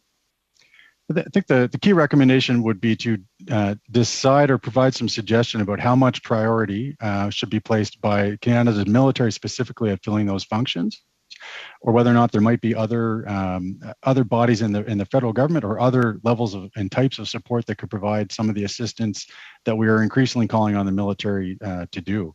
I think the military has been very successful at doing that, but it's coming at a cost in terms of their ability simply to do something else, whether that's collective training or be prepared on an individual basis or to do things like vehicle maintenance. You're making a trade-off every time you deploy somebody to take on that type of task. And while they can do it quite effectively, it just simply means that they're unable to do something else at the same time. So I've moved away from an assumption that the Canadian military will effectively be called last when no one else is available. And that's an assumption that I think in the last couple of years we've seen doesn't seem to hold up. Then we're going to have to either reevaluate the collective totality of what we're asking them to do, or look at the individual resourcing impacts of asking them to do more in the domestic space. What have other countries done in this regard? Because obviously this is, especially on climate change, is a global problem. Have other countries addressed this, or are they leaning on their military as well? There are a number of different models, and certainly you've seen during COVID, lots of other countries have used the military domestically. And I think just a general observation that support seems to have taken place in more specific and focused areas, and some other militaries have dedicated forces that can do things like civil engineering effectively with the parts of the United States military as an example.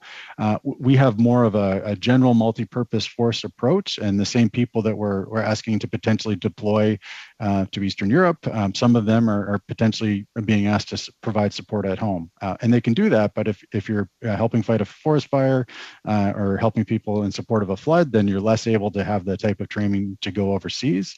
And I think in particular with the military medical capacity, which is designed purely to deploy and provide medical support to our own troops, we're really stretching that particular aspect of our forces pretty significantly. Mr. Chair, just a time check for me. You're please. a little less than a minute. Oh, perfect. Very quickly, a question about procurement. You mentioned strong, secure, engaged, and I'm wondering if you can, within the 30 seconds that I'm going to give you here, specifically talk about the national shipbuilding strategy. In 30 seconds, it's moving forward, but slower than anticipated. I'd love to see that accelerated to the extent it can be accelerated. The ships it's supposed to deliver are going to be vital, and until we get them, our options in the Pacific in particular are going to be a lot more limited than they will hopefully be once those ships arrive. Excellent. I think that's my time, and just to both witnesses again, thank you for being here. Madame Normandin, 6 minutes, s'il vous plaît. Merci beaucoup. 2 minutes, Madame Normandin. Thank you very much, and thanks to both witnesses for your presentations. They've been most interesting. I'd like to begin my round of questioning with a question for Mr. Mulroney. You talked about certain problems in terms of the understanding of China that we have had in the past. We saw China as being an opportunity without really taking note of the risks it represented. In the case of Ukraine, various people have been commenting on the state of diplomacy in the world and the shortcomings in terms of diplomacy. Some people have said that there was a revolving door phenomenon with our personnel, 5 ministers in 6 years. I'd like to hear what you have to say about that. Also, several people have asked us to do an in-depth review of our foreign policy in Canada, even doing a full study, a new white paper. Is this something that's relevant? On the understanding of China, I think it goes deeper even than diplomacy. And if you looked at any newspaper the last 10 years, you'll see a glowing story about some new technology in China or some incredible app Chinese consumers use. And maybe somewhere else in the political section, you'll read about Chinese aggression or what China is doing to meddle in some other part of the world. We've tended to have this kind of bifocal approach to China. And it's one of the things that when I'd come back to Ottawa as ambassador, I would try to get as many of the deputy ministers together as possible, because otherwise the economic deputy ministers would see China as an opportunity and the security and defense one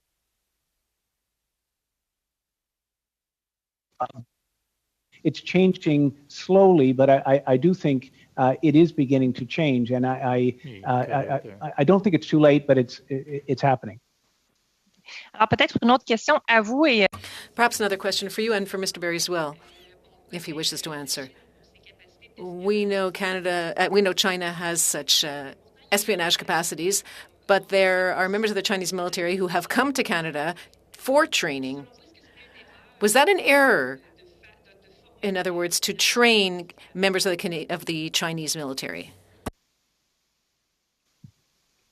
In my view, it was an error. I have long argued that there needs to be some level of communication between the Canadian Forces and the People's Liberation Army, simply to understand their doctrine and their tactics and their thinking. You can't separate yourself. But there came a time, and this was clearly past that time, as China's aggression increased, and particularly once they took our Canadian hostages, that other forms of cooperation were completely inappropriate. And what alarms me is there's no mechanism in Ottawa, no warning light that goes out in any department saying this is a China issue, think about it carefully. It's just not happening. Mr. Perry, do you want to respond? So I would largely echo and agree with what Mr. Mulroney said. I think having that kind of engagement to develop better understanding is very useful. But I think, and particularly with dealing with that country and that part of the world, we need to be thinking about the message that any one of our individual lines of engagement sends as part of a wider package of our involvement in that world. And we should try and aim for more consistency and alignment between what we're doing and how that might be looked upon by other people as sort of a sign of goodwill at the same time that we're trying to take a different and tougher message on a different area of focus. But certainly engagement is positive if it's done the right way. Parfait. Peut-être une question pour Monsieur Perry en premier. Thank you, and perhaps a question for Mr. Perry first, and if Mr. Mulroney wishes to answer after that. In terms of training of the military, we know that there's a lot more psychology used in terms of tactics to obtain information, sending agents onto the territory. Do you consider that the Canadian forces are sufficiently well trained psychologically for this kind of intervention? It's no longer a trench war. We're talking about more of a psychology battle. I think getting our heads around conflict that has less clear lines of sort of the actual physical fighting, much more involvement of intelligence aspects, cyber activity, as well as sort of softer, what's referred to variously as hybrid or gray zone conflict. Understanding the different manifestations of that, I think, is something that I think collectively, not just the military, but across the foreign service, the other parts of government, we need to better understand and have the wider country understand. And I think for the military in particular, understanding how different countries are trying to leverage misinformation, disinformation, and what potential impacts that might have on our individual forces members would be important. I couldn't agree more. And in fact, I would advocate that we create a China school for senior public servants and for members and rising stars in the Canadian forces, with a longer-term track focusing on language and culture, and a shorter-term track for a variety of people, where we bring in the best thinkers and writers and professors on China and bring them up to speed, because I think there's still the knowledge gap in Ottawa across the board is significant. Est-ce que votre commentaire pourrait être... Could we extend your comment to other civil servants, Mr. Perry, in the diplomatic corps, et cetera? Are there shortcomings in these areas as well? About 30 seconds.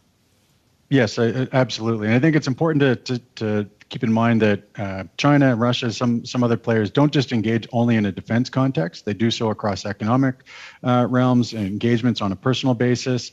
And so you require really an effort on part of the entire government of Canada to adequately provide for our defense and security. So only focusing on our soldiers would be a mistake. It requires a much broader effort than that.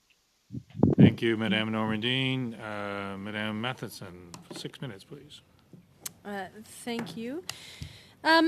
So, Mr. Mulroney, you were talking a lot about China pushing for as hard as they wanted to, really working on that ability to make those around the world become sort of fall into that defeatist sort of category, defeating them before they even, put their mind to working against that Chinese objective.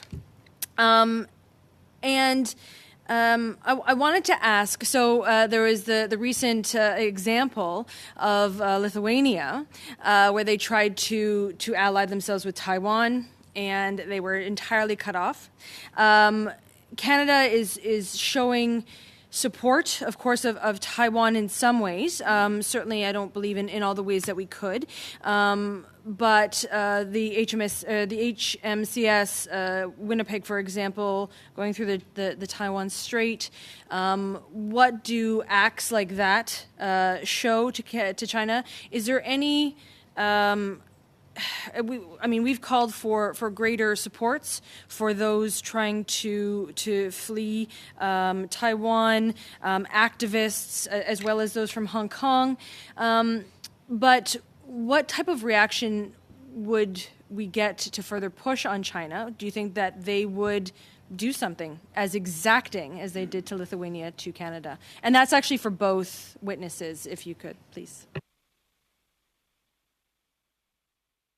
Mr. Mulrooney, do you Well, want to first, lead I would off? say that having the Canadian Navy participating in these operations in the Taiwan Strait and in the region is tremendously important, because you're sending a message to China. This isn't just a Sino-American rivalry. A lot of serious countries are concerned and willing to be present, and it does get attention. And it has, Xi Jinping has his critics, and they begin to say, well, we're beginning to see more and more people doing this.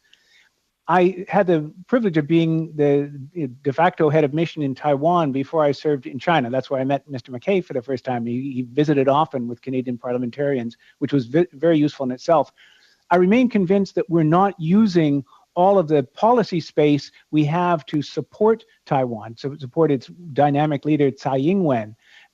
And if we even did what we were allowed to do, what we could do, there are real red lines. There are things that that we could do or that others could do that could endanger Taiwan, because China would become even more bellicose and possibly even attack. But there are a lot of things that we could be doing if we put our minds to it to support this vibrant democracy.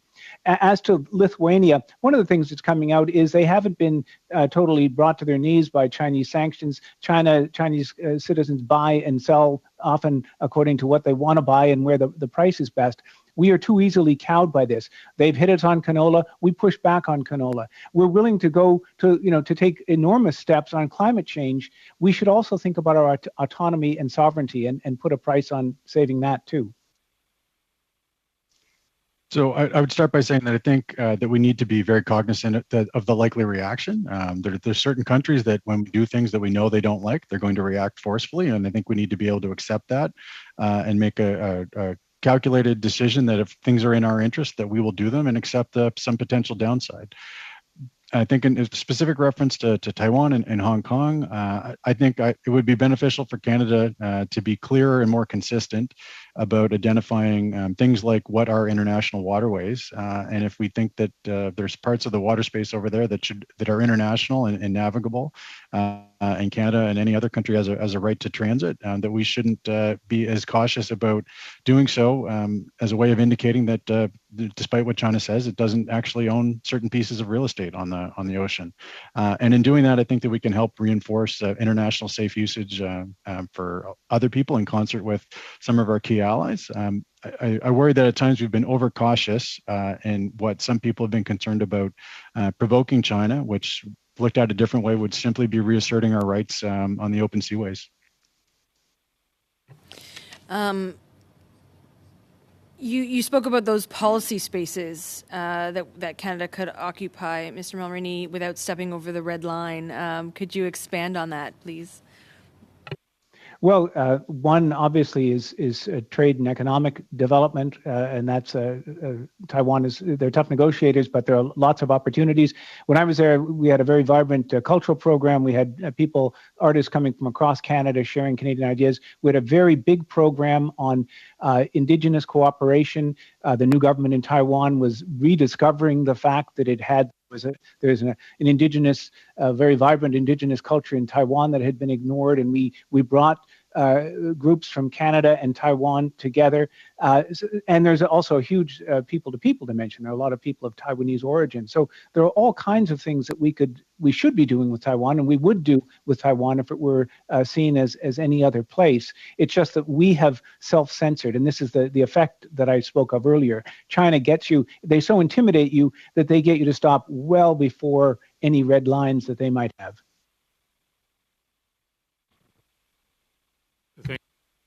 Matheson, and of course the father of modern Taiwan is a gentleman named McKay. So, with that, we'll go on to our second round. Mr. Paulus and then Mr. Geir, 5 minutes each. Colleagues, if we're going to run this whole round, it's going to take us to 5:42. I hope that's acceptable. With that, Mr. Paulus, welcome to the committee again. Merci, Monsieur le Président. Bonjour, merci. Thank you, Chair. Good afternoon, gentlemen. I completely agree with your presentation, Mr. Mulroney, about the current situation with China. And we understand that Canada has two problems. We have a foreign affairs platform issue, and also there's the issue of the staff and equipment shortage in the Canadian Forces. In terms of equipment needed, there are two levels. I'd like your opinion, and that of Mr. Perry as well, for our Navy. I like the fact that, Mr. Perry, you talked about how China doesn't own the seas. Do the Canadian Forces plans for new ship design, are they appropriate? Are they adequate? Should we be looking at submarines? Are we heading in the right direction from the Navy's point of view? And what about the air fleet? Are the jets that we're going to be getting the best? Mr. Perry? Well, thank you. I'll start on the jets. We're going to see we're down to hopefully the end game of the most recent round of trying to get new fighter aircraft. And there's down to two choices, which have very different types of capabilities. And I guess we'll have to see how that plays out and what the government ultimately wants to do with them. I think one thing that I would say, perhaps building on what Mr. Mulroney had offered, that I think I'd like to see us much more involved in that region of the world on a more consistent basis. It's a place that we tend to episodically visit, and I don't know that we have spent enough time staying in a region and learning actually how to really operate and understand what's happening there. With respect to the Navy, I think the ships that we are designing, our new surface combatants, are a ship that's going to be very capable and very suited to that part of the world. And if we're going to buy 15 of them, as is the current plan, then that would see Canada, I think, effectively holding kind of our weight class, if you will, for our Navy in a way that actually a lot of our allies haven't. So that's something that's to look forward to, definitely. Once those ships are delivered, and I think it's the delivery time frame that I have more concern about. And just quickly on submarines, I think it's important for Canada to keep that particular capability. I think it's vital to being part of a modern naval force, and certainly the Indo-Pacific region with the proliferation of submarines over there would be one area that's in particular leading to that demand for us to have a modern submarine program. So I'm happy to see that we're now looking into whether or not we're going to keep that, and I hope that particular project goes ahead. Merci, Monsieur Perry. Monsieur Mulroney, j'aimerais... Thank you, Mr. Perry. Mr. Mulroney, I'd like you to address what position Canada should be adopting vis-a-vis China right now. Clearly, right now, we don't have the capacities, but there can be some sort of firm attitude. I'd like to know, should we have a firmer attitude while still being realistic? What's the best approach when it comes to the Chinese Communist government? Well, one obvious thing that I think we should do is to adopt a policy where our initial approach doesn't involve necessarily flattery. We always feel, I watched with dismay as Canadian officials were speaking about China's pandemic response in the early days, flattering China at a time when we didn't even have all the facts in. And in fact, there were a lot of things in China's response that weren't deserving of flattery. So when in doubt, don't flatter, just stick to the facts, stick to what you know. When we are obsequious in our behavior with China, we encourage China to be even more abrupt and short with us. The other thing that we need to do, it's China is no longer a foreign policy issue. It's increasingly a domestic policy issue. And we should do, and I have advocated this, what Australia has done, and take a very firm stance on interference in Canadian affairs through what they have set up as a registry of people who are acting on behalf of China. You can certainly act on behalf of China or any other country in Australia if you wish, but you have to be transparent about it. And there are criminal sanctions if you don't. And that means that people who are reading Chinese talking points or using student associations or other groups to harass Canadians we need to shine a light on that, and there need to be repercussions. So dealing with the domestic issue, the safety of Canadians, people in this country, that's the fundamental responsibility of any government, and I think we're failing in that. About 30 seconds. OK. Justement, en finale, dernière. So my last question. Do you think that in terms of the Canadian territory, we are able with the RCMP to monitor it, and should we have more involvement with national defense? Very quickly, Mr. Well, the commissioner sounded rather passive, as if she had not been briefed on this when she spoke about it recently. If we don't have the capacity, we should darn well add it, because the responsibility of the RCMP includes the safety of Canadians. And if they can't do it, we should find somebody who can. Thank you, Mr. Paulus. Mr. Gahir, welcome to the committee. 5 minutes, please. Thank you, Mr. Chair. So I'd like to ask Mr. Perry my questions, and they're regarding the Indo-Pacific region. Specifically, how do the armed forces of Canada and its allies in the Indo-Pacific region cooperate and share information currently? So with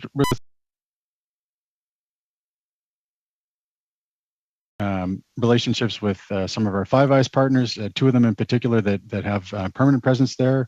Some of the British in particular kind of visit occasionally, as we do.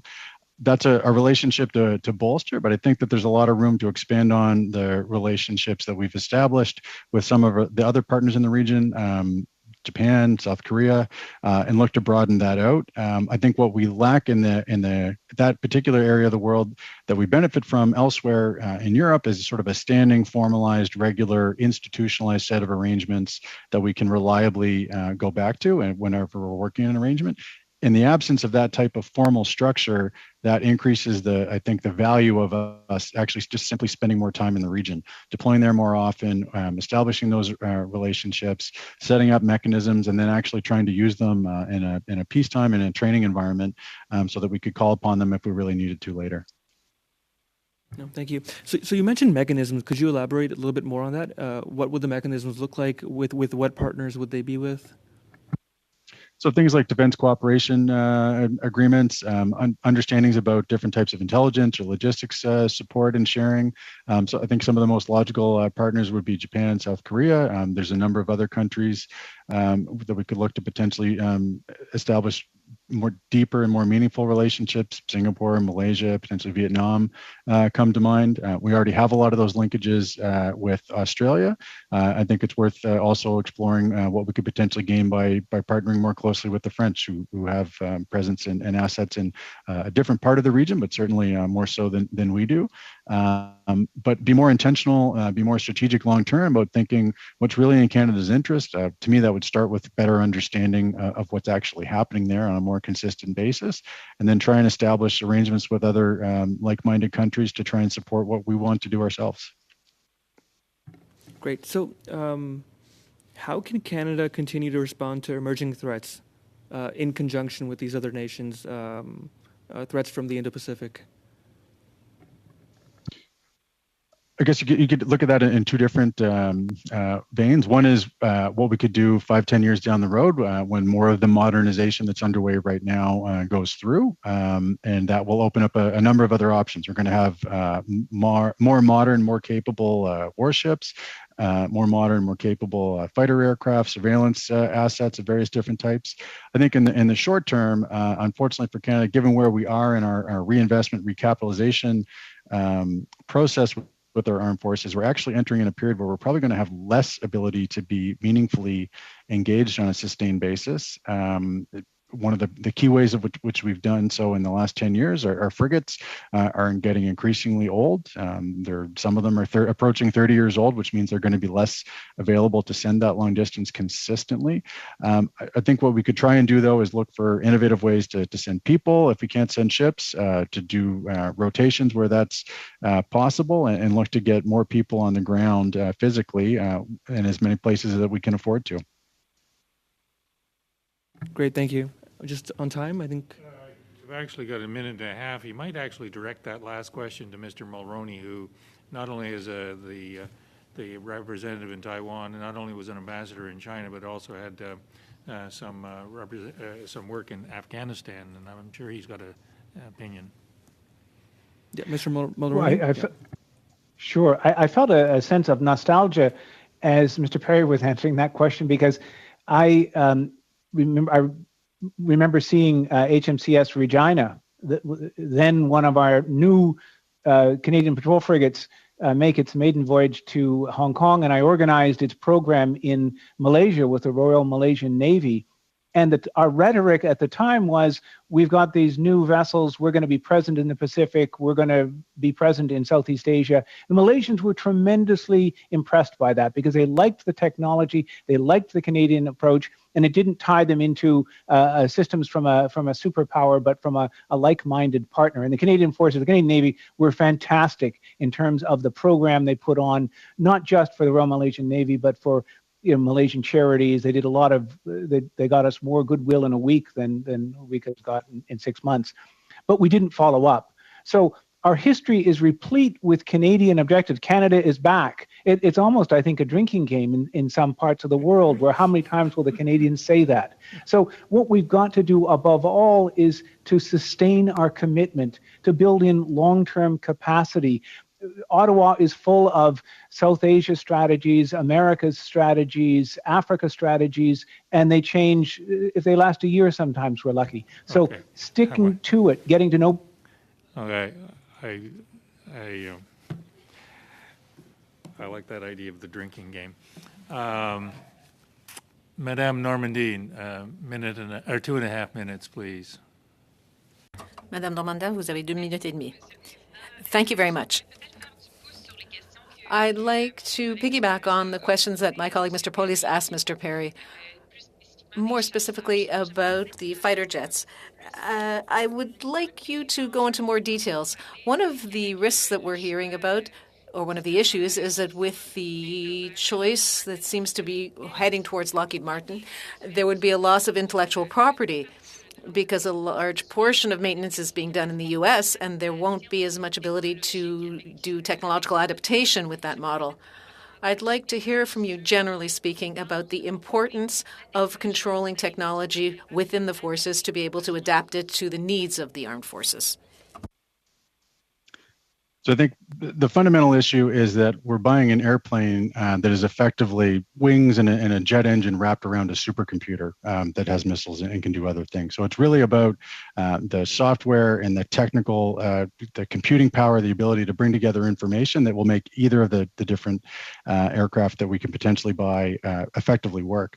And I think what we're looking at is depending on which fighter jet is chosen, a very different regime for managing that. So with the F-35, we would be part of a consortium, which we've been a member of for approaching 2 decades, where the program that manages that will be managing that data, managing that intellectual property, and Canada will have access to it to leverage a lot of what's happening and being done primarily in the United States, but with the other partner members of that program. With the Gripen, what's being proposed is to basically transfer all of that information to Canada, which would give Canada sovereign control, as has been proposed over doing that. That would put more of the onus on Canada to actually maintain that ourselves, as well as the opportunity to do so. I don't think that we would have the same type of availability to access what's happening with some of our other key allies as we would with the F-35. So they're a very different set of potential scenarios depending on which aircraft we choose. Mais ma question, c'est est-ce qu'on devrait quand même... But my question was, should we be giving priority to the possibility of having the intellectual property ourselves and the ability to change it internally based on our needs? Very briefly. There would be a trade-off in doing that because we would need to have the ability to manage that on an ongoing basis. And I think we need to weigh that against the potential access to what we could get through the other program. I don't think there's any simple answer or clear-cut solution there. Merci, Madame Normandine. 2.5 minutes, Madame Matheson. Thank you. So I'd like to take the discussion a little bit back to discussion on staffing, on the people on those front lines of the armed forces. Mr. Perry, you spoke of that increased focus or the requirements that we have now domestically,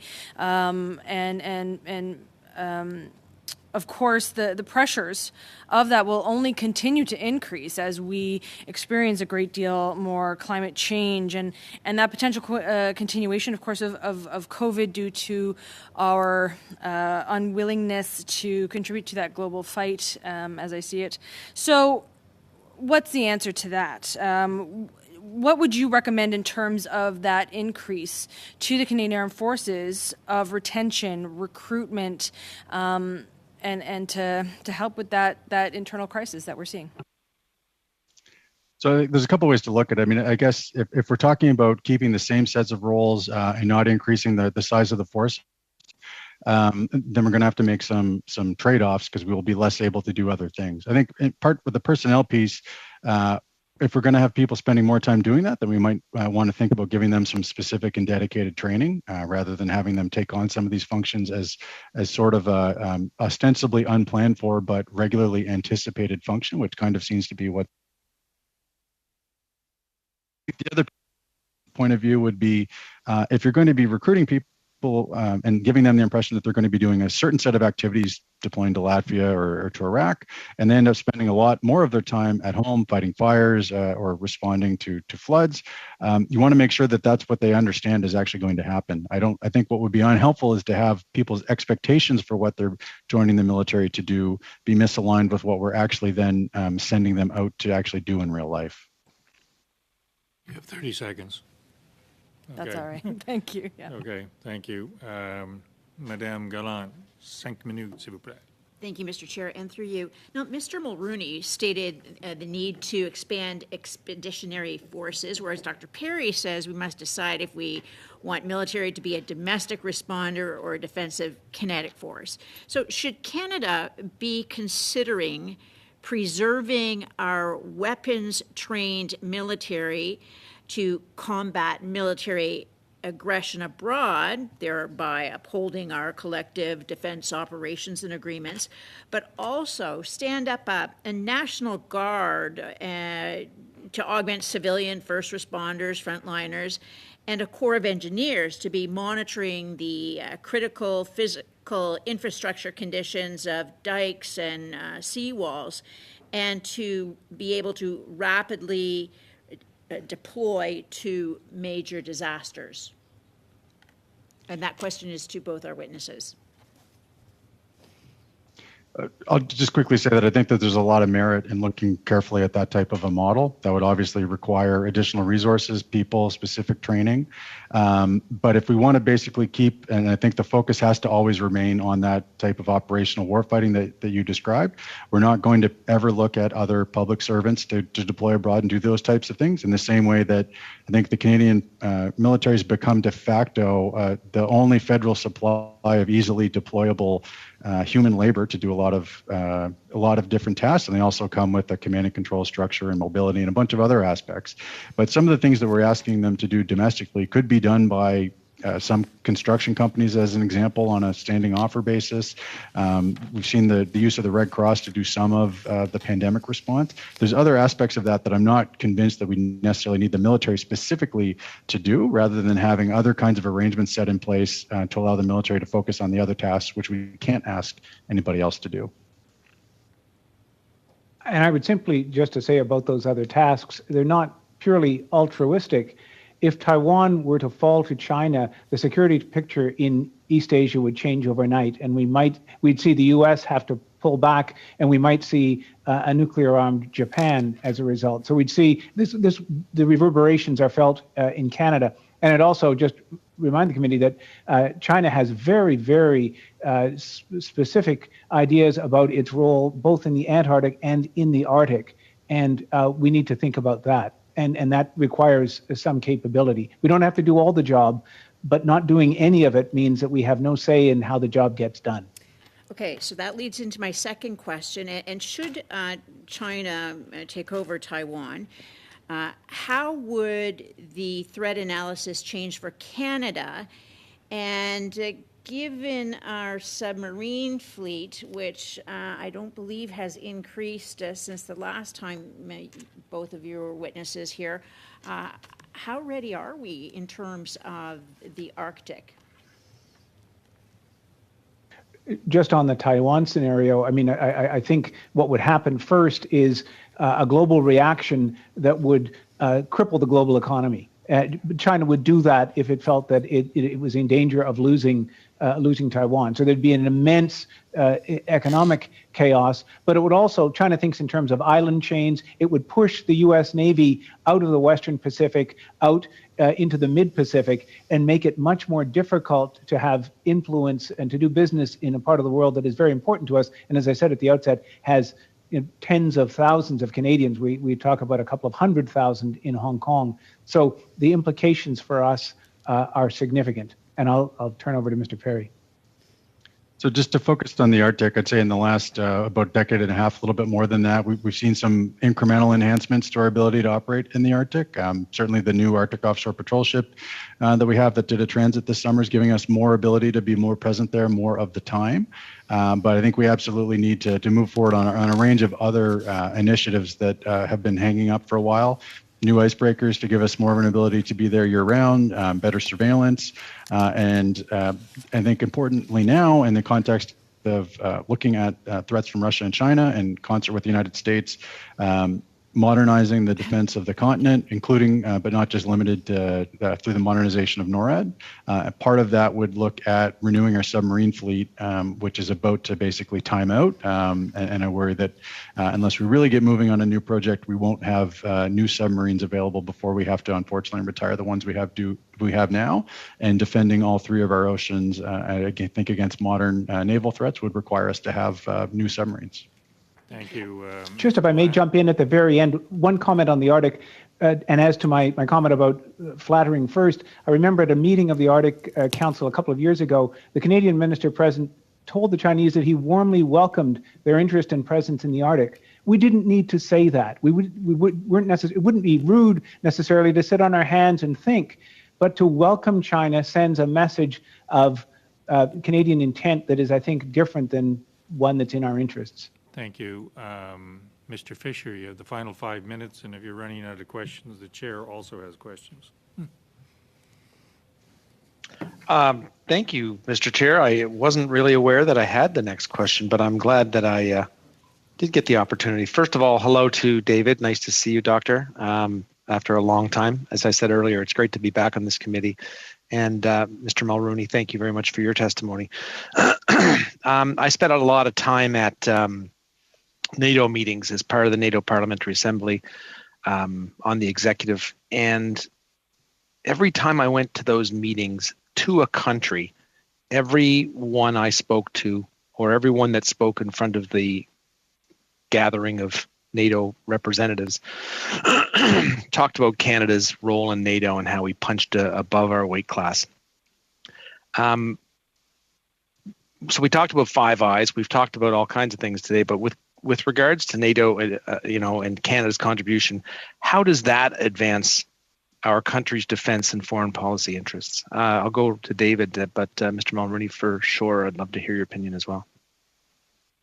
So NATO has been a cornerstone of our international policy, and I think it remains so today. And I think that we do make a lot of valuable contributions there.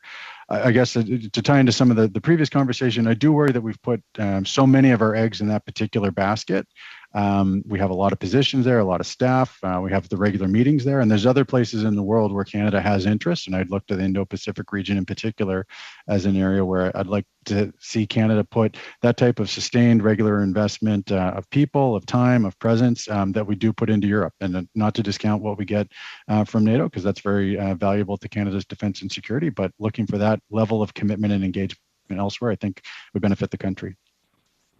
I couldn't agree more. And if we were to get to what I would refer to as a real foreign policy, we would agree that we have to make tough decisions. And we think about where the greatest risks to our sovereignty and to our national security are. And I think they're now coming from the Pacific. So we either spend more or we make the tough decisions and reallocate. And the same is true, in fact, of our diplomatic resources.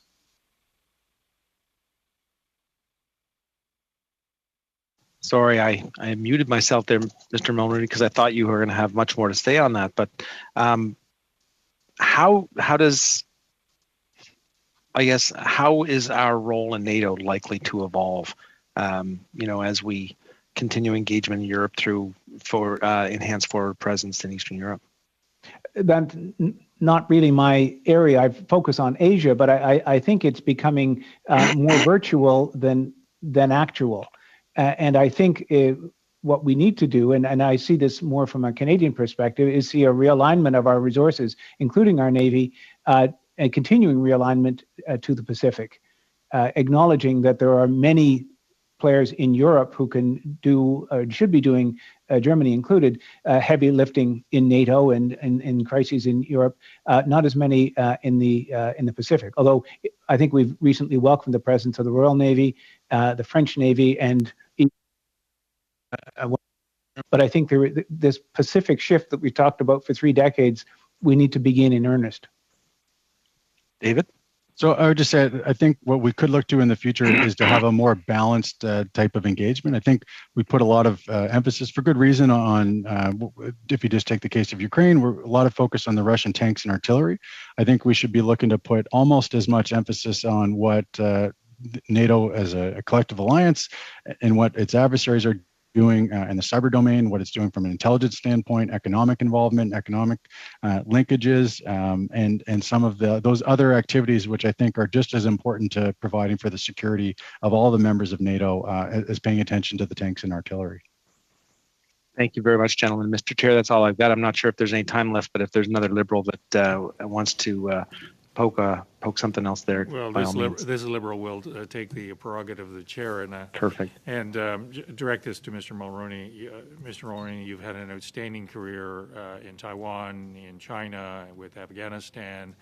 I believe, correct me if I'm wrong, that you are now a principal at St. Michael's College, associated with an outstanding college associated with an outstanding university, namely University of Toronto, and you must have some, and I take to heart your comments about the way in which the Chinese government activates if you will, the theft of intellectual property. And I'd be interested in your comments about not specifically your institution, but the way in which that becomes a security threat for us all. Just to update, I am no longer at University of St. Michael's College, and I can only say that my time in the university sector has increased my respect for government as an organized institution. But I think what we're seeing in China's activation of its espionage capabilities, how multifaceted it is, how it uses traditional methods, it uses cyber, it uses infiltration, and it uses what's referred to as elite capture. That is bringing people onto Chinese boards, giving them contracts, giving their kids scholarships, providing free trips to promote its views, to begin to shape the Canadian debate. It's becoming much more sophisticated over time. I think they're also using ethnic media and Chinese language media, and through their influence on advertisers, to shape the message in Canada. So it's both espionage and interference, and I think we're seeing it as, at an unprecedented level. Yesterday, the director of the FBI said that they're opening a new Chinese investigation every 12 hours. I don't think we're as busy as that in Canada, but we are busy. And I think we have a hard time taking in the totality of it, but it's happening, it's growing, it's serious. And what's most worrying to me is the extent to which it victimizes innocent Canadians. I've talked to Uyghurs who haven't spoken to 30 family members in 5 or 6 years, who can't even speak to their own mothers. The agony that this causes on a personal level across Canada is shocking and shameful. Thank you. And with that, I want to thank, on behalf of the committee, both, I'm not sure whether you're Dr. Perry now, but congratulations, David.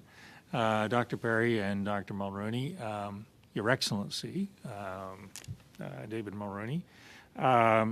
Both of you have, again, made an outstanding contribution to the deliberations of the committee. Interestingly, the next meeting on Monday, we will be talking about the very thing that you've just alluded to, Mr. Mulroney. And so, colleagues, we'll adjourn the meeting to that Monday, and then the following Wednesday, we will be having the minister, the CDS, and various assorted folks. So to be continued. So with that, again, thank you, and the meeting is adjourned.